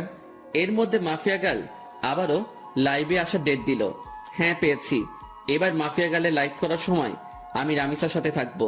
সে যদি মাফিয়া গার্ল হয় তাহলে তো তখন সে লাইভ করতে পারবে না, বা আমার সাথে সেই সময় থাকতে বাহানা দেখাবে। তখন সেটা দেখেই যা বোঝার বুঝে নিব। পরের দিন মাফিয়া গার্ল আগের টাইমের ন্যায় ঠিক 3টায় লাইভে আসবে বলেছে। এদিকে আমি রামিসাকে ফোন দিয়ে বলেছি যে সে যেন আগামীকাল দুপুর 3টায় আমার সাথে দেখা করে। একটা জরুরি কাজ আছে তার সাথে আমার, তাকে বিশেষ কিছু বলার আছে আমার। সে সরাসরি না করে দেয়। না, কাল দুপুর 3টায় আমার একটা বিশেষ কাজ আছে, তখন তোমার সাথে কোনোভাবেই আমি দেখা করতে পারবো না। রামিসার কথা শুনে খটকা লাগলো মনের ভিতরে। তার মানে কি আমার ধারণাই ঠিক? রামিসাই সেই ক্রিমিনাল যাকে পুরো দেশের প্রশাসন মিলে বাতি লাগিয়ে খুঁজছে। ও মাই গড, মাফিয়া গার্ল এতদিন আমার চোখের সামনে ছদ্মবেশ নিয়ে ঘুরছে, অথচ আমি তাকে চিনতেই পারিনি। না, এবার একটা হেস্তনেস্ত করতেই হবে। এবার রামিসাকে ধরার পালা এসে গেছে। মাফিয়া গার্ল এবার পালাবে কোথায় এসব নিয়ে ভাবছিলাম। ঠিক তখনই রামিসা আমাকে আবার ফোন দিয়ে বড়সড় একটা শক খাইয়ে দেয়। আচ্ছা ঠিক আছে আকাশ, আমরা কাল 3টা বাজে দেখা করব। তবে হয়তো আমার কলেজে আসা হবে না কাল, বাসায় কিছু কাজকর্ম বাকি আছে। রামিসার কথা শুনে থতমত খেয়ে গেলাম। একটু আগে সে বলল কোনোভাবেই কাল 3টায় দেখা করা সম্ভব না, আবার এখন বলছে কাল 3টায় দেখা করবে। এদিকে আমি রামিসাকে নিয়ে কত কিছু ভেবে বসলাম। তাহলে কি রামিসা মাফিয়া গার্ল না? ও আল্লাহ, মাথা পুরো জ্যাম খেয়ে আছে। মাফিয়া গার্ল যদি কাল 3টার সময় লাইভ করে আর এদিকে রামিসা আমার সাথে থাকে, তাহলে তো রামিসা মাফিয়া গার্ল না। আমার সন্দেহটা তাহলে পুরোপুরি ভুল হবে না। আর ভাবতে পারছি না আমি কি সব ঘটছে আমার সাথে। একটা সূত্র ধরে 2 কদম এগিয়ে যাচ্ছি, কিন্তু পরবর্তীতে নিরাশ হয়ে 4 কদম পিছনে চলে আসছি। মাথা পুরো আগুনের মতন গরম হয়ে আছে। ফোনটা বালিশের পাশে রেখে ঘুমিয়ে পড়লাম। বিকেলবেলা ঘুম থেকে উঠে হাঁটতে বের হলাম। বের হওয়ার আগে বেশ কয়েকবার শামীমকে ফোন দিয়েছি, কিন্তু সে রিসিভ করেনি। কাকুর দোকানে বসে চা খাচ্ছিলাম, তখন শামীম ফোন দিল। কিরে, ফোন দিয়েছিলি মনে হয়? হ্যাঁ দিয়েছিলাম। আচ্ছা তোর কি হয়েছে বলতো? আজ কতদিন হয়ে গেল তুই ক্লাসে আসছিস না, তার উপরে কোনো খবর সবর নাই। আরে বাসায় একটা সমস্যা হয়েছে ছোট বোনকে নিয়ে, তাই কিছুদিন কলেজ আসিনি। সমস্যাটা কেটে উঠতে হয়তো আরো কয়েকটা দিন লাগবে, তারপর কলেজ আসবো। ও আচ্ছা, তাহলে তুই আগে সমস্যা সমাধান কর, পরে না হয় কলেজে আসিস। ওকে বন্ধু। শামীমের সাথে কথা বলে ফোনটা রেখে দিলাম। তারপর কাকুর দোকান থেকে উঠে বাসায় চলে আসলাম। অপেক্ষায় আছি কালকের দিনের। কোনো মতে আজকের দিনটা পার করে দিলাম। পরের দিন কলেজে চলে গেলাম। রামিসা আজ ক্লাসে আসবে না, তারও নাকি বাসায় কি কাজ বাকি আছে, তাই আজ আমার একাই কাটাতে হবে কলেজে। কোনোভাবে কলেজ টাইম শেষ করে বাসায় চলে এলাম। তারপর বাসায় এসে ফ্রেশ হয়ে খেয়ে দিয়ে রামিসাকে ফোন দিলাম। হ্যাঁ, কোথায় দেখা করবে বলো? কলেজ মাঠে আসো। আমিও বাসা থেকে বের হয়ে সেখানে আসছি। ওকে। আমি শার্ট পরে কলেজ মাঠে চলে গেলাম। সেখানে গিয়ে ঘাসের উপরে বসে আছি। 3টা বাজতে আর মিনিট 5 বাকি। এমন সময় রামিসাও চলে আসলো। আচ্ছা বলো তো, হঠাৎ আমার সাথে এমন কি জরুরি কথা বলবে যার কারণে আজ এই অসময়ে এখানে আসতে বললে? বলবো, একটু ওয়েট করো। আমি বাসার থেকে আসার সময় রামিসাকে নিয়ে অনেক কিছু ভেবে এসেছি। কেন? এখন বললে কি হবে? আরে একটু বসো না, এত অস্থির হচ্ছ কেন? একটু পরেই বলবো। এখন আগে মাফিয়া গার্লে লাইভ দেখবো। 3টা বাজতে চলেছে। রামিসা আমার মুখে মাফিয়া গার্লের কথা শুনে চোখ পাকিয়ে তাকিয়ে আছে আমার দিকে। কি হলো, এভাবে চোখ পাকিয়ে তাকিয়ে আছো কেন? আকাশ, হঠাৎ তোমার মাফিয়া গার্লকে নিয়ে এত মাথা ব্যথা উঠলো কেন? আরে না, কিসের মাথা ব্যথা। মাফিয়া গার্ল আজ লাইভে আসবে বলেছে। সবাই তার লাইভ দেখার জন্য বসে আছে, তাই আমিও দেখবো বলে ভেবেছি। ও আচ্ছা, পাশে এসে বসো। দুজন মিলে মাফিয়া গার্লের লাইভ দেখি। রামিসা এসে আমার পাশে বসলো, আর আমি মোবাইলটা হাতে নিয়ে মাফিয়া গার্লের ইউটিউব লিংকে ক্লিক করে সেখানে ঢুকে পড়লাম। 3টা বাজতেই মাফিয়া গার্ল লাইভে চলে আসলো। মাফিয়া গার্লের লাইভ দেখে আমি রামিসার দিকে হাঁ করে তাকিয়ে আছি। নিজের ভিতরে কেমন যেন একটা খারাপ লাগা কাজ করছে। আমি রামিসাকে নিয়ে কত কি না ভেবে ফেলেছিলাম, কিন্তু পরিশেষে সবটাই মিথ্যা প্রমাণ হলো। আর সত্যি যদি রামিসা মাফিয়া গার্ল হতো, তাহলে সে লাইভে আসতে পারতো না এই সময়ে। কারণ রামিসা আমার পাশে বসে আছে। সে একই সময় 2 জায়গায় 2 রকম কর্মকাণ্ড কি করে করবে? দেখ, নিজের উপরে চরম লেভেলের রাগ হচ্ছে। সিধা সাদা একটা মেয়েকে নিয়ে আমি কত বাজে ভাবনা করেছি। এই কি হলো, তোমার মন কোন দিকে? হ্যাঁ, তুমি না বললে মাফিয়া গার্লের লাইভ দেখবে?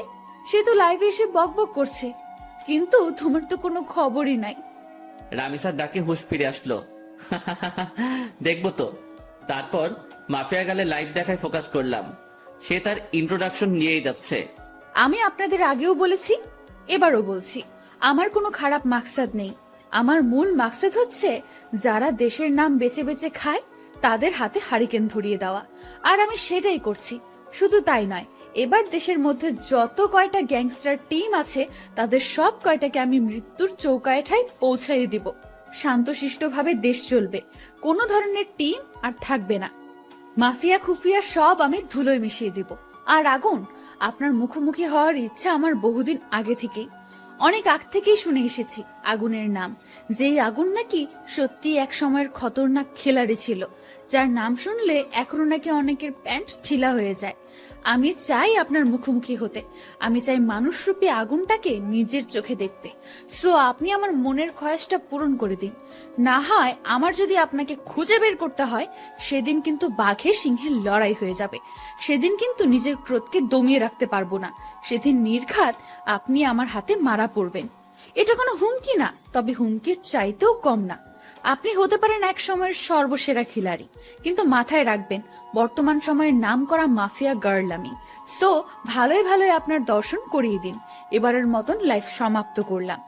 তারপর মাফিয়া গার্ল লাইফ কেটে চলে গেল, কিন্তু আমার মাথায় তো পুরো দাউ দাউ করে আগুন জ্বলতে শুরু করলো মাফিয়া গার্লের কথা শুনে। সত্যি এখন যদি মাফিয়া গার্লকে চোখের সামনে পেতাম, তাহলে হয়তো তার মুন্ডিটা আলাদা করে ফেলতাম। রাগে নাক কান দিয়ে ধোয়া বের হচ্ছে। আই আকাশ, কি হলো তোমার? তোমার চেহারার 12টা বেজে আছে কেন? আরে না, তেমন কিছুই না। আচ্ছা ঠিক আছে, কিন্তু প্লিজ আমায় জরুরি কি কথা বলতে ডেকেছো সেটা প্লিজ বলো। আমার তাড়াতাড়ি বাসায় যেতে হবে। রামিসার কথা শুনে বিপাকে পড়ে গেলাম। আল্লাহ, এখন রামিসাকে কি বলবো আমি? কারণ তাকে তো পরীক্ষা করার জন্য ডেকেছিলাম, কিন্তু সে তো পরীক্ষায় পাশ করেছে, আর আমার ধারণা মিথ্যা প্রমাণ হয়েছে। কি হলো, কথা বলছো না যে? আসলে রামিসা, তোমায় ডেকেছিলাম কেন জানি বলে মাথায় চুলকাতে শুরু করলাম। হ্যাঁ, কেন বলো। আসলে রামিসা প্লিজ, আমি তোমায় অনেক বেশি ভালোবাসি। তোমায় ছাড়া আমার থাকতে কষ্ট হয়। প্লিজ তুমি আমায় অ্যাকসেপ্ট করে নাও এখনই। আমার আর থাকতে ইচ্ছে করে না একা একা। গটগট করে বানিয়ে বানিয়ে অনেকখানি কথা বলে দিলাম। বানিয়ে বানিয়ে বলতে কথাগুলো সত্য, কারণ আসার সময় ভেবে এসেছিলাম যে রামিসা যদি মাফিয়া গার্ল না হয়, তাহলে তার হাত আমি শক্ত করে সারা জীবনের জন্য ধরে বসবো। আকাশ, এটা বলতে তুমি আমাকে এখানে ডেকেছো? হ্যাঁ। আমি না তোমায় বললাম যে আমার সময় চাই? আমার মন সাড়া দিলে আমি তোমায় বলবো।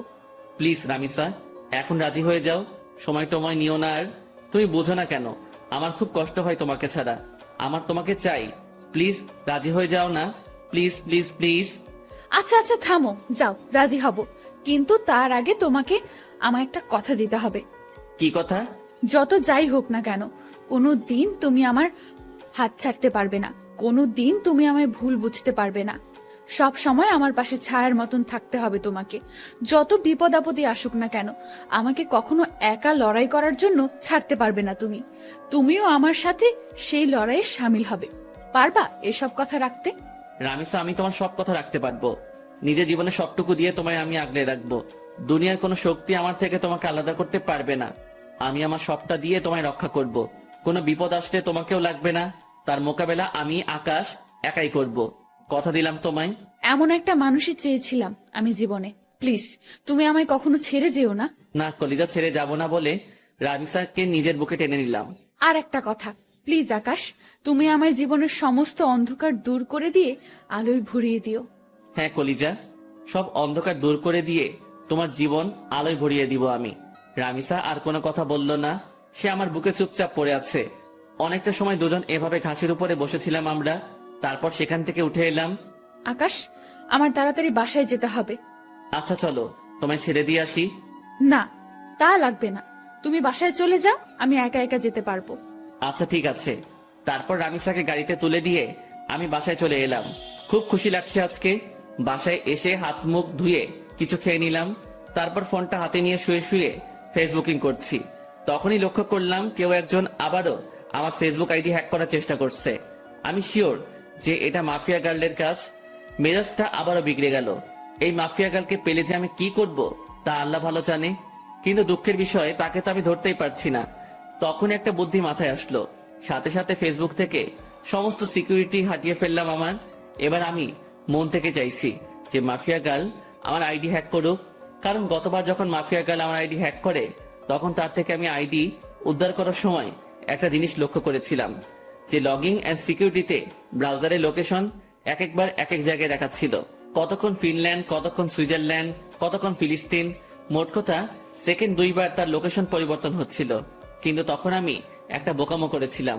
আমি চাইলে তখনই তার লোকেশন বের করতে পারতাম, কারণ যে ভিপিএন দিয়ে সে তার লোকেশন পরিবর্তন করছে সেটা এক সময় গিয়ে তার অরিজিনাল লোকেশন দেখায়। আর সে যেহেতু বাংলাদেশের, সেখানে একবার হলেও বাংলাদেশের লোকেশন দেখাবে। হ্যাঁ, এবার এই সুযোগটাই কাজে লাগবো। সে আমার আইডি হ্যাক করে যখনই আইডিতে প্রবেশ করবে তখনই তার লোকেশন আমি বের করে ফেলবো।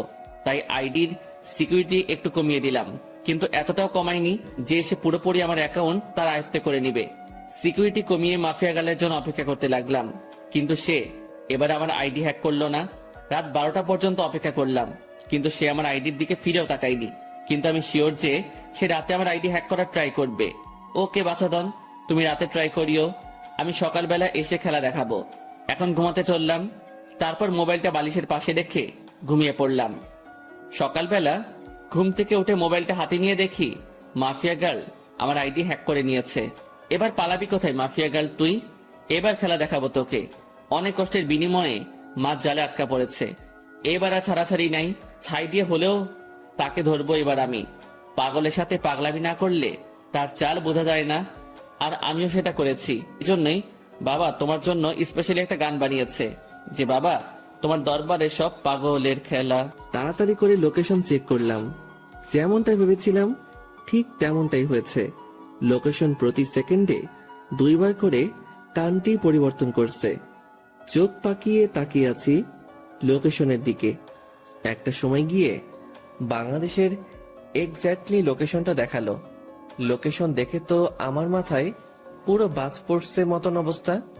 লোকেশন রামিসার এরিয়ায় দেখাচ্ছে, তার মানে রামিসাই সেই ক্রিমিনাল। সরি, রামিসা না ঈশিতা। কিন্তু আমার একটা জিনিস মাথায় কাজ করছে না, যে সে তার সমস্ত আইডেন্টিটি কেন হাইড করেছে, আর কেনই বা এই পথে নেমেছে সে। না, আমি আর ভাবতে পারছি না রামিসা কি করে এত বড় মাপের খেলা খেললো। আমার তো মাথায় কিছুই খেলছে না। আর ওই এলাকাতে তো এমন কেউ নাই যাকে আমার সন্দেহ হয়। যাকে সন্দেহ হয় সে একমাত্র রামিসা। এবার আবার পুরোপুরি সন্দেহ দূর হয়ে গেল। 99% শিওর হয়ে গেলাম রামিসাই সে মাফিয়া গার্ল। এবার খালি রামিসার মুখ থেকে শোনা বাকি। তাড়াতাড়ি উঠে ফ্রেশ হয়ে নাস্তা করে সেই লোকেশনে চলে গেলাম। আজ হয়তো আর কলেজে যাওয়া হবে না। সেখানে গিয়ে চিরুনি তল্লাশি চালালাম। ঠিক তখনই রামিসা আমায় ফোন দিল। আকাশ, কোথায় তুমি? আজ কি কলেজে আসবে না? হয়তো আসবো না, কারণ বিশেষ একটা কাজে এসেছি একটা জায়গায়। কিসের বিশেষ কাজ আকাশ? মাফিয়া গার্লকে ধরে ফেলেছি আমি। কি আকাশ, কি সব বলছো তুমি উল্টাপাল্টা? হ্যাঁ, তোমার কি মাথা ঠিক আছে? হ্যাঁ, আমার মাথা ঠিক আছে। মাফিয়া গার্লকে দেখার অনেক দিনের ইচ্ছা আমার। আমি তাকে ধরতে সক্ষম হয়েছি। আকাশ, আমি বারণ করছি, তুমি কোনো মাফিয়া টাফিয়া গার্লের পেছনে ছুটবে না। সে অনেক খতরনাক, যে কোনো সময় তোমার ক্ষতি করে দেবে সে। রামিসা বাবুনি, আমায় নিয়ে তুমি ভয় পেও না। আমিও এতটা কাঁচা খেলোয়াড় না। আকাশ, আমি তোমায় বারণ করেছি, তো সব কিছুই তুমি করতে যাবে না। আর তুমি এখন যেখানেই আছো সেখান থেকে সোজা কলেজে আসবে। ওকে, ঠিক আছে। তারপর ফোনটা রেখে দিয়ে রামিসার এলাকা থেকে কলেজে চলে গেলাম। যদিও কলেজে যাচ্ছি, কিন্তু ক্লাস আর করা হবে না, কারণ কলেজ করার প্রিপারেশন নিয়ে ঘর থেকে বের হইনি আমি। তাই আজ ক্লাস করব না। কলেজে গিয়ে রামিসার সাথে কথা বলে চলে আসব। কলেজের সামনে পৌঁছে গিয়েছি প্রায়। ভিতরটা ধুপধুপ করছে। আমি কি সরাসরি রামিসাকে জিজ্ঞেস করব নাকি চুপচাপ হয়ে থাকবো, সেটা নিয়ে দ্বিধাদ্বন্দ্বে আছি। কারণ জিজ্ঞেস করলে যদি সে স্বীকার না করে, কিন্তু আমার তো তার মুখ থেকে সমস্ত সত্যিটা জানা চাই। অনেকটা সময় ভেবে একটা সিদ্ধান্ত নিলাম, না, কিছুই জিজ্ঞেস করব না। মোটামুটি যখন শিওর আমি, তখন আরেকটু সময় অপেক্ষা করি। তারপর মাস নিজেই বড়শিতে এসে ধরা দিবে। কলেজে চলে এসেছি। রিক্সা থেকে নেমে ভাড়া পে করে ভিতরে চলে গেলাম। ক্লাস শুরু হয়ে গিয়েছে, কিন্তু রামিসা এখনো ক্লাসে যায়নি। সেই গেটের সামনে দাঁড়িয়ে আছে আমার জন্য। আসতে এত সময় লাগে তোমার? হ্যাঁ, আরে রিক্সা পেতে একটু দেরি হয়ে গিয়েছিল। হয়েছে, চলো এবার। কোথায় যাব? আর তুমি ক্লাসে যাওনি কেন? আজ ক্লাস করব না, তোমার সাথে বসে বসে আড্ডা দিব। আচ্ছা চলো। দুজনে গিয়ে কলেজের পাশে একটা ফাঁকা জায়গা আছে, সেখানে গিয়ে বসলাম। রামিসা আমার কাঁধে মাথা রেখে হেলান দিয়ে বসে আছে। আকাশ প্লিজ, তুমি মাফিয়া গার্লের খোঁজ করা ছেড়ে দাও। আমি শুনেছি সে অনেক খতরনাক। সে যদি তোমার ক্ষতি করে দেয়, প্লিজ তুমি মাফিয়া গার্লের খোঁজ করা ছেড়ে দাও। আর তাছাড়া সে তো দেশের ভালোর জন্যই সব করছে বলো। রামিসার কথা শুনে হাসবো না কাঁদবো সেটা বুঝে উঠতে পারছি না। তবে রামিসার কথা শুনে আরো সিউরিটি পেয়ে গেলাম যে মাফিয়া গার্লকে, কারণ যেই মেয়ে মাফিয়া গার্লের টপিক বাদ দিতে চাইতো সব সময়, সে আজ খুঁটে খুঁটে মাফিয়া গার্লের প্রসঙ্গ ওঠাচ্ছে। রামিসার সমস্যা কোথায় সেটা আমার বুঝতে বাকি নেই। আর তাছাড়া মাফিয়া গার্লকে তো আমি খুঁজে বের করে ফেলেছি, সে এখন আমার কাঁধে মাথা রেখে শুয়ে আছে।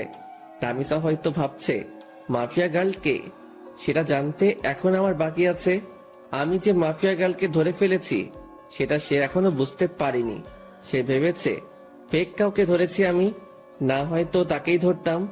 আর আমি তখন ইচ্ছে করেই ফোন করে মাফিয়া গার্লের কথা তুলেছি, যাতে করে রামিসা রিয়াকশন করে। আর রামিসা সেটাই করলো।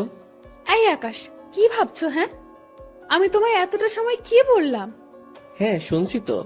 প্লিজ তুমি মাফিয়া গার্লের খোঁজ করা ছেড়ে দাও।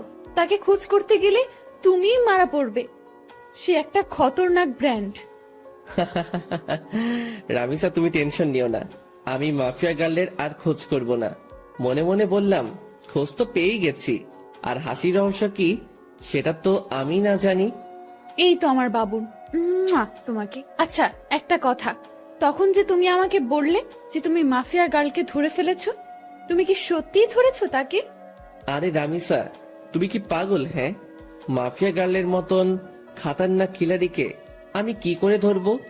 যেখানে তাকে সারা দেশের প্রশাসন মিলে ধরতে পারিনি সেখানে তাকে আমি ধরবো? হ্যাঁ, আমি তো মজা করেছি। আকাশ, তুমি না অনেক দুষ্টু হয়ে গেছো। সে আজ নতুন না, আগ থেকেই দুষ্ট আমি। আমার কথা শুনে রামিসা ফিক করে হেসে দিল। রামিসার চেহারার 12টা বেজেছিল এতটা সময়, কিন্তু এখন হুট করেই আমার কথা শুনে তার চেহারায় হাসি রেখা ফুটে উঠেছে। কারণ সে ভেবেছে সত্যি হয়তো মাফিয়া গার্লকে, সেটা আমি জেনে গেছি। কিন্তু এখন আমার কথা শুনে বুঝেছে যে আমি মজা করেছি। তবে সত্যিটা কিন্তু ভিন্ন, মাফিয়া গার্লের তালাশ আমি পেয়ে গেছি। দেখো, আবারও চুপচাপ হয়ে গেছে ছেলেটা। এই, তোমার কি হয় হ্যাঁ মাঝে মাঝে? আরে না, তেমন কিছু না।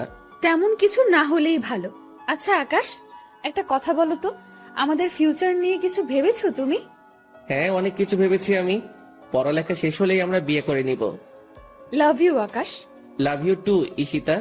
এই কি বললো তুমি? না না, কিছু না। ঈশিতা নামটা শুনতেই রামিসা চমকে উঠল।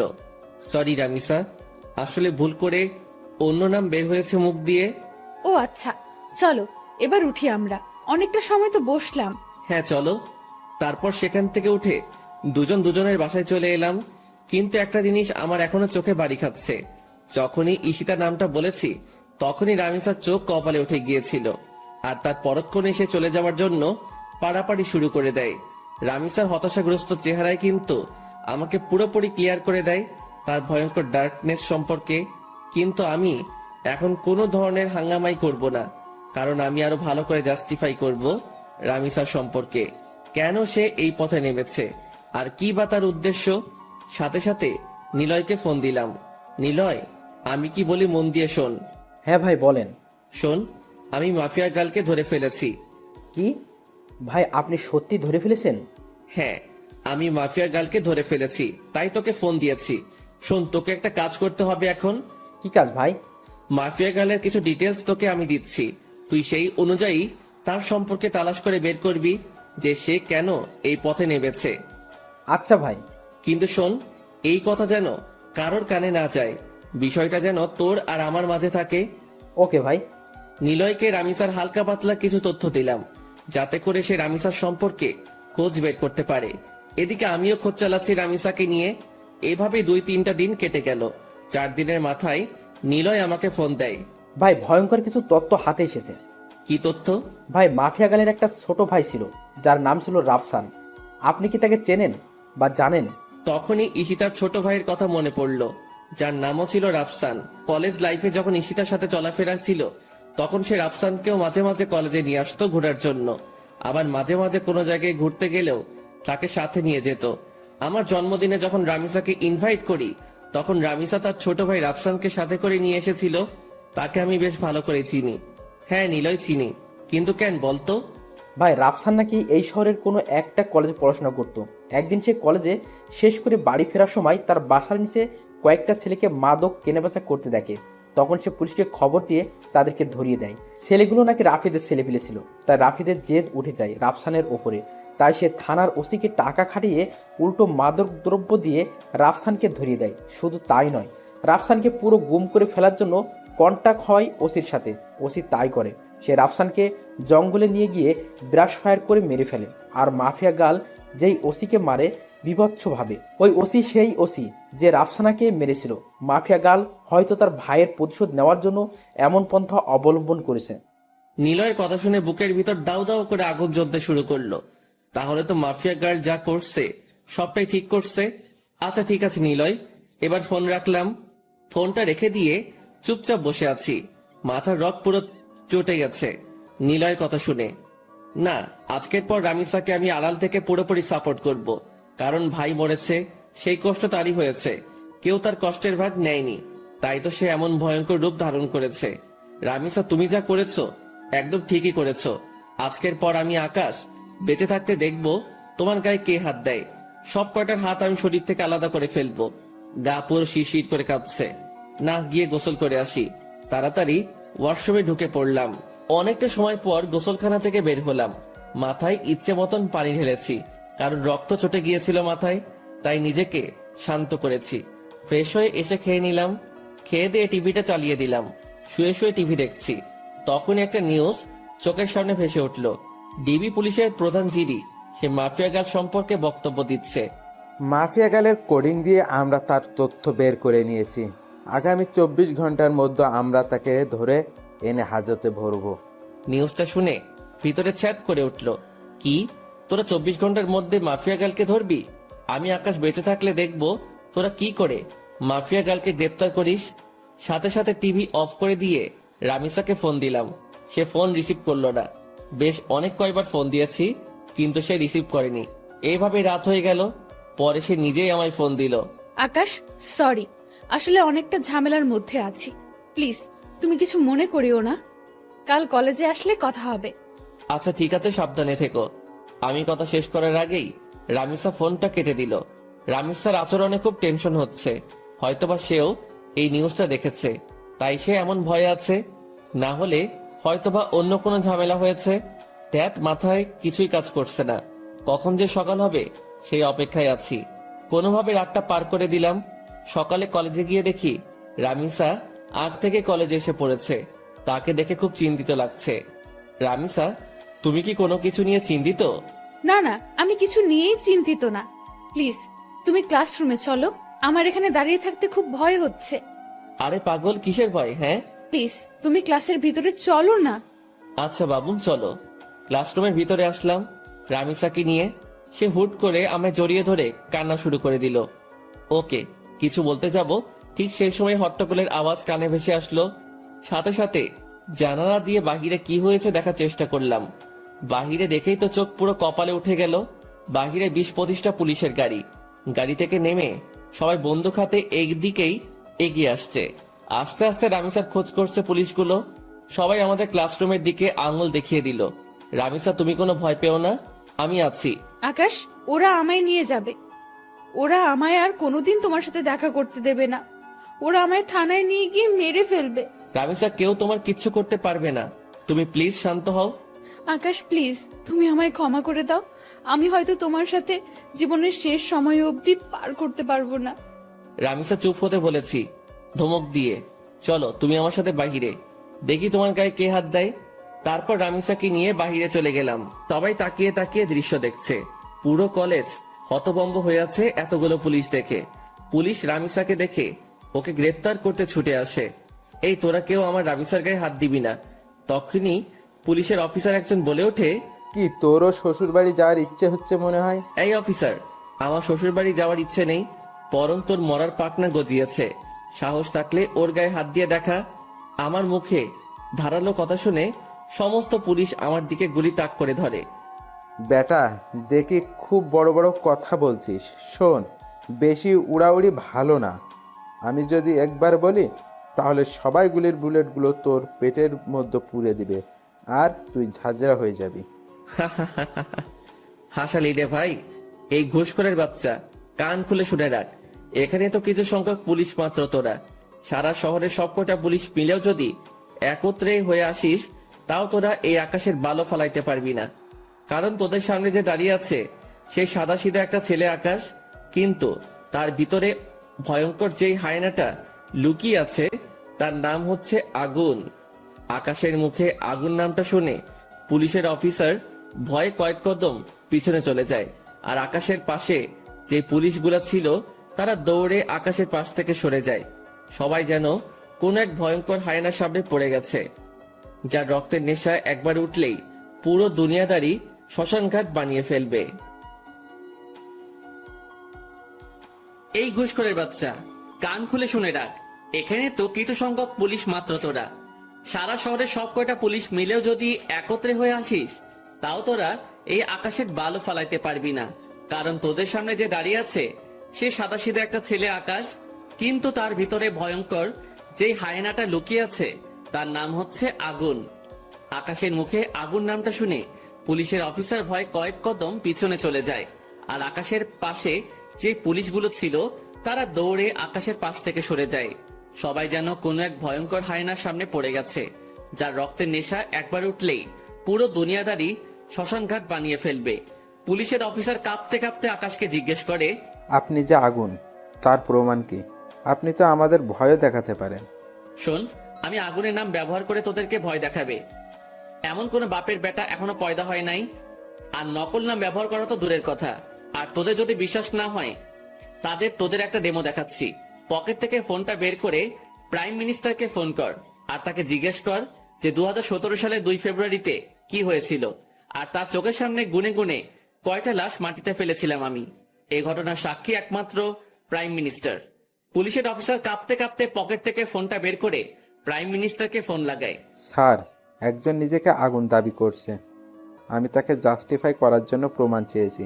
সে প্রমাণস্বরূপ আপনাকে 2 ফেব্রুয়ারির কথা জিজ্ঞাসা করতে বলেছে। প্রাইম মিনিস্টার পুলিশ অফিসারের ফোন পেয়ে থতমত খেয়ে যায়। এই অফিসার, তোরা কার সামনে পড়েছিস তা তোরা নিজেও জানিস না। খোদার কসম, আগুন কোনো মানুষ না, সে মানুষরূপী এক ভয়ঙ্কর নরপিশাচ। তোদের জীবনে মায়া থাকলে সেখান থেকে তাড়াতাড়ি পালিয়ে আয়, না হয় পরবর্তী দিনের সকাল দেখার জন্য তোরা একটাও বেঁচে থাকবি না। পুলিশ অফিসার প্রাইম মিনিস্টারের কথা শুনে সোজা দৌড়ে গাড়িতে উঠে পড়ে। তার শরীরের কম্পন যেন আরো দ্বিগুণ হয়ে গিয়েছে, আর তার এখন একটাই মাকসাদ, সে তার নিজের জীবন বাঁচাবে আগে। মাফিয়া গার্ল জাগ গোল্লায় পুলিশ অফিসার নিজে গাড়ি ড্রাইভ করে সেখান থেকে পালিয়ে চলে যায়। পুলিশ অফিসারের দেখা দেখি বাকি সবাইও তাড়াতাড়ি সেখান থেকে অবস্থান ত্যাগ করে, আর কলেজের সবাই চোখ বড় বড় করে আকাশের দিকে তাকিয়ে আছে। তাদের যেন বিশ্বাসই হচ্ছে না যে তারা আগুনকে নিজের স্বচক্ষে দেখছে। রামিসাও পুরোপুরি অবাক। এই, তোমরা সবাই দাঁড়িয়ে দাঁড়িয়ে কি দেখছো? হ্যাঁ, যাও যে যার ক্লাসে যাও। আকাশের কথা শুনে সবাই দৌড়ে যে যার ক্লাসে চলে যায়। নিজেকে যেন নিজের কাছেই কোনো এক ভয়ঙ্কর দানব মনে হচ্ছে। আজ বহু বছর পর আগুন নামটা নিজের সাথে যুক্ত করলাম আবার। এদিকে রামিসা আমার পাশে দাঁড়িয়ে থরথর করে কাঁপছে আর কান্না করছে। রামিসাকে এক টান দিয়ে নিজের বুকের মধ্যে নিয়ে নিলাম। এই পাগলি বউ আমার, কান্না করে না। আমি আকাশ থাকতে তোমার গায়ে কে হাত দিবে? হ্যাঁ, বলেছিলাম না তোমার বিপদে আমি আকাশ একা দাঁড়ালেই যথেষ্ট, তোমার নিজেরও টেনশন করতে হবে না তা নিয়ে। আকাশের কথা শুনে রামিসা আরো শক্ত করে আকাশকে জড়িয়ে ধরে আর পাগলের মতন চুমু খেতে থাকে আকাশের বুকের মধ্যে। আকাশের বুকে চুমু খাচ্ছে আর পাগলের মতন কান্না করছে রামিসা। সে যেন নিজেকে আর কোনোভাবেই কন্ট্রোল করতে পারছে না। চোখের পানি নাকের পানি দিয়ে আকাশের বুক পুরো ভিজিয়ে ফেলেছে। আকাশ প্লিজ, তুমি আমায় কখনো ছেড়ে যেও না। আমি তোমাকে কখনো হারাতে চাই না। এমনিতেও আমি আমার কলিজার ভাইটাকে হারিয়েছি। না বাবুন, কোথাও যাব না তোমায় ছেড়ে। আমি সব সময় তোমার সাথে আছি। হয়েছে, এবার কান্না অফ করো। আকাশের কথা শুনে রামিসা কান্না অফ করে দেয়, কিন্তু ফোপানি কোনোভাবে বন্ধ হয় না তার। পাগলি বউ আমার বলে রামিসাকে কোলে উঠিয়ে নিলাম।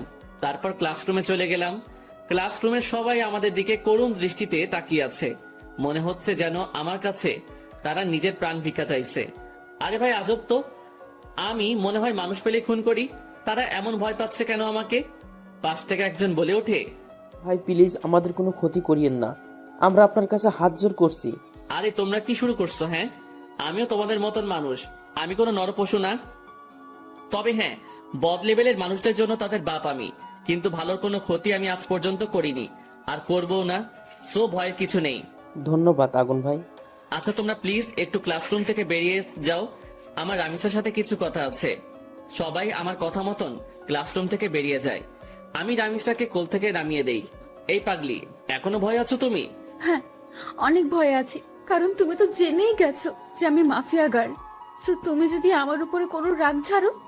আমার মাথা খারাপ? হ্যাঁ, যে আমি আমার বাবুনির উপরে রাগ ছাড়বো? তবে হ্যাঁ, সত্যি বলতে তোমার উপরে অনেক রাগ জমেছিল আমার, কিন্তু সেসব আর নেই, কারণ তোমার এই পথে আসার রিজন আমি জেনে গেছি। কিন্তু একটা কথা বলো তো, যে তুমি এত কিছু করলে কি করে? সেদিন যখন 3টার সময় তোমার সাথে আমি বসেছিলাম, কিন্তু অন্যদিকে মাফিয়া গার্লের লাইফ চলছিল কি করে? সেদিন তুমি যখন বলো আমায় যে তুমি 3টার সময় আমার সাথে দেখা করতে চাও, তখন শুরুতে আমি বারণ করি, কিন্তু পরে ঠিকই হ্যাঁ বলি, কারণ তুমি আমায় সন্দেহ করেছিলে, সেটা আমি বুঝতে পারছিলাম। তাই আমি আগ থেকেই লাইভ রেকর্ড করে সেটা 3টায় কাটায় কাটায় সেট করে দিই, আর 3টা বাজতেই সেটা প্লে হয়ে যায় আপনা আপনি। ও বাপরে বাপ, কি মাথা তোমার! আচ্ছা তা না হয় বুঝলাম, কিন্তু তুমি আমার আইডি কেন হ্যাক করতে উঠে পড়ে লেগেছিলে? আর কি করেই বা জানলে যে আমি মাফিয়া গার্লের তালাশ করেছি? তুমি আর শামীম একদিন নদীর পাড়ে বসে বসে আমাকে নিয়ে কথা বলছিলে, আর সাইডে আমি ল্যাপটপ নিয়ে বসেছিলাম। তখন তোমাদের কথা আমার কাছে আসে, তাই তোমার আইডি হ্যাক করে তোমার শিক্ষা দিতে চেয়েছিলাম, কিন্তু পরে দেখি তুমি আমার থেকেও বড় ধরনের খেলোয়াড়, তাই তোমার উপরে রাগ উঠে যায়। তাই এরপর থেকে অনেকবার তোমার আইডি হ্যাক করতে চেষ্টা করেছি আমি, কিন্তু পারিনি। আর তাছাড়া পরে যখন তুমি আমায় প্রপোজাল দাও, আমার সাথে যখন পুরোপুরি মিশে যাও, তখন তোমার উপর থেকে সমস্ত রাগ উঠে যায় আমার, কিন্তু এর পরেও তোমার আইডি হ্যাক করতে চেষ্টা করি। সেটার আসল রিজন হচ্ছে তোমাকে যাচাই করা।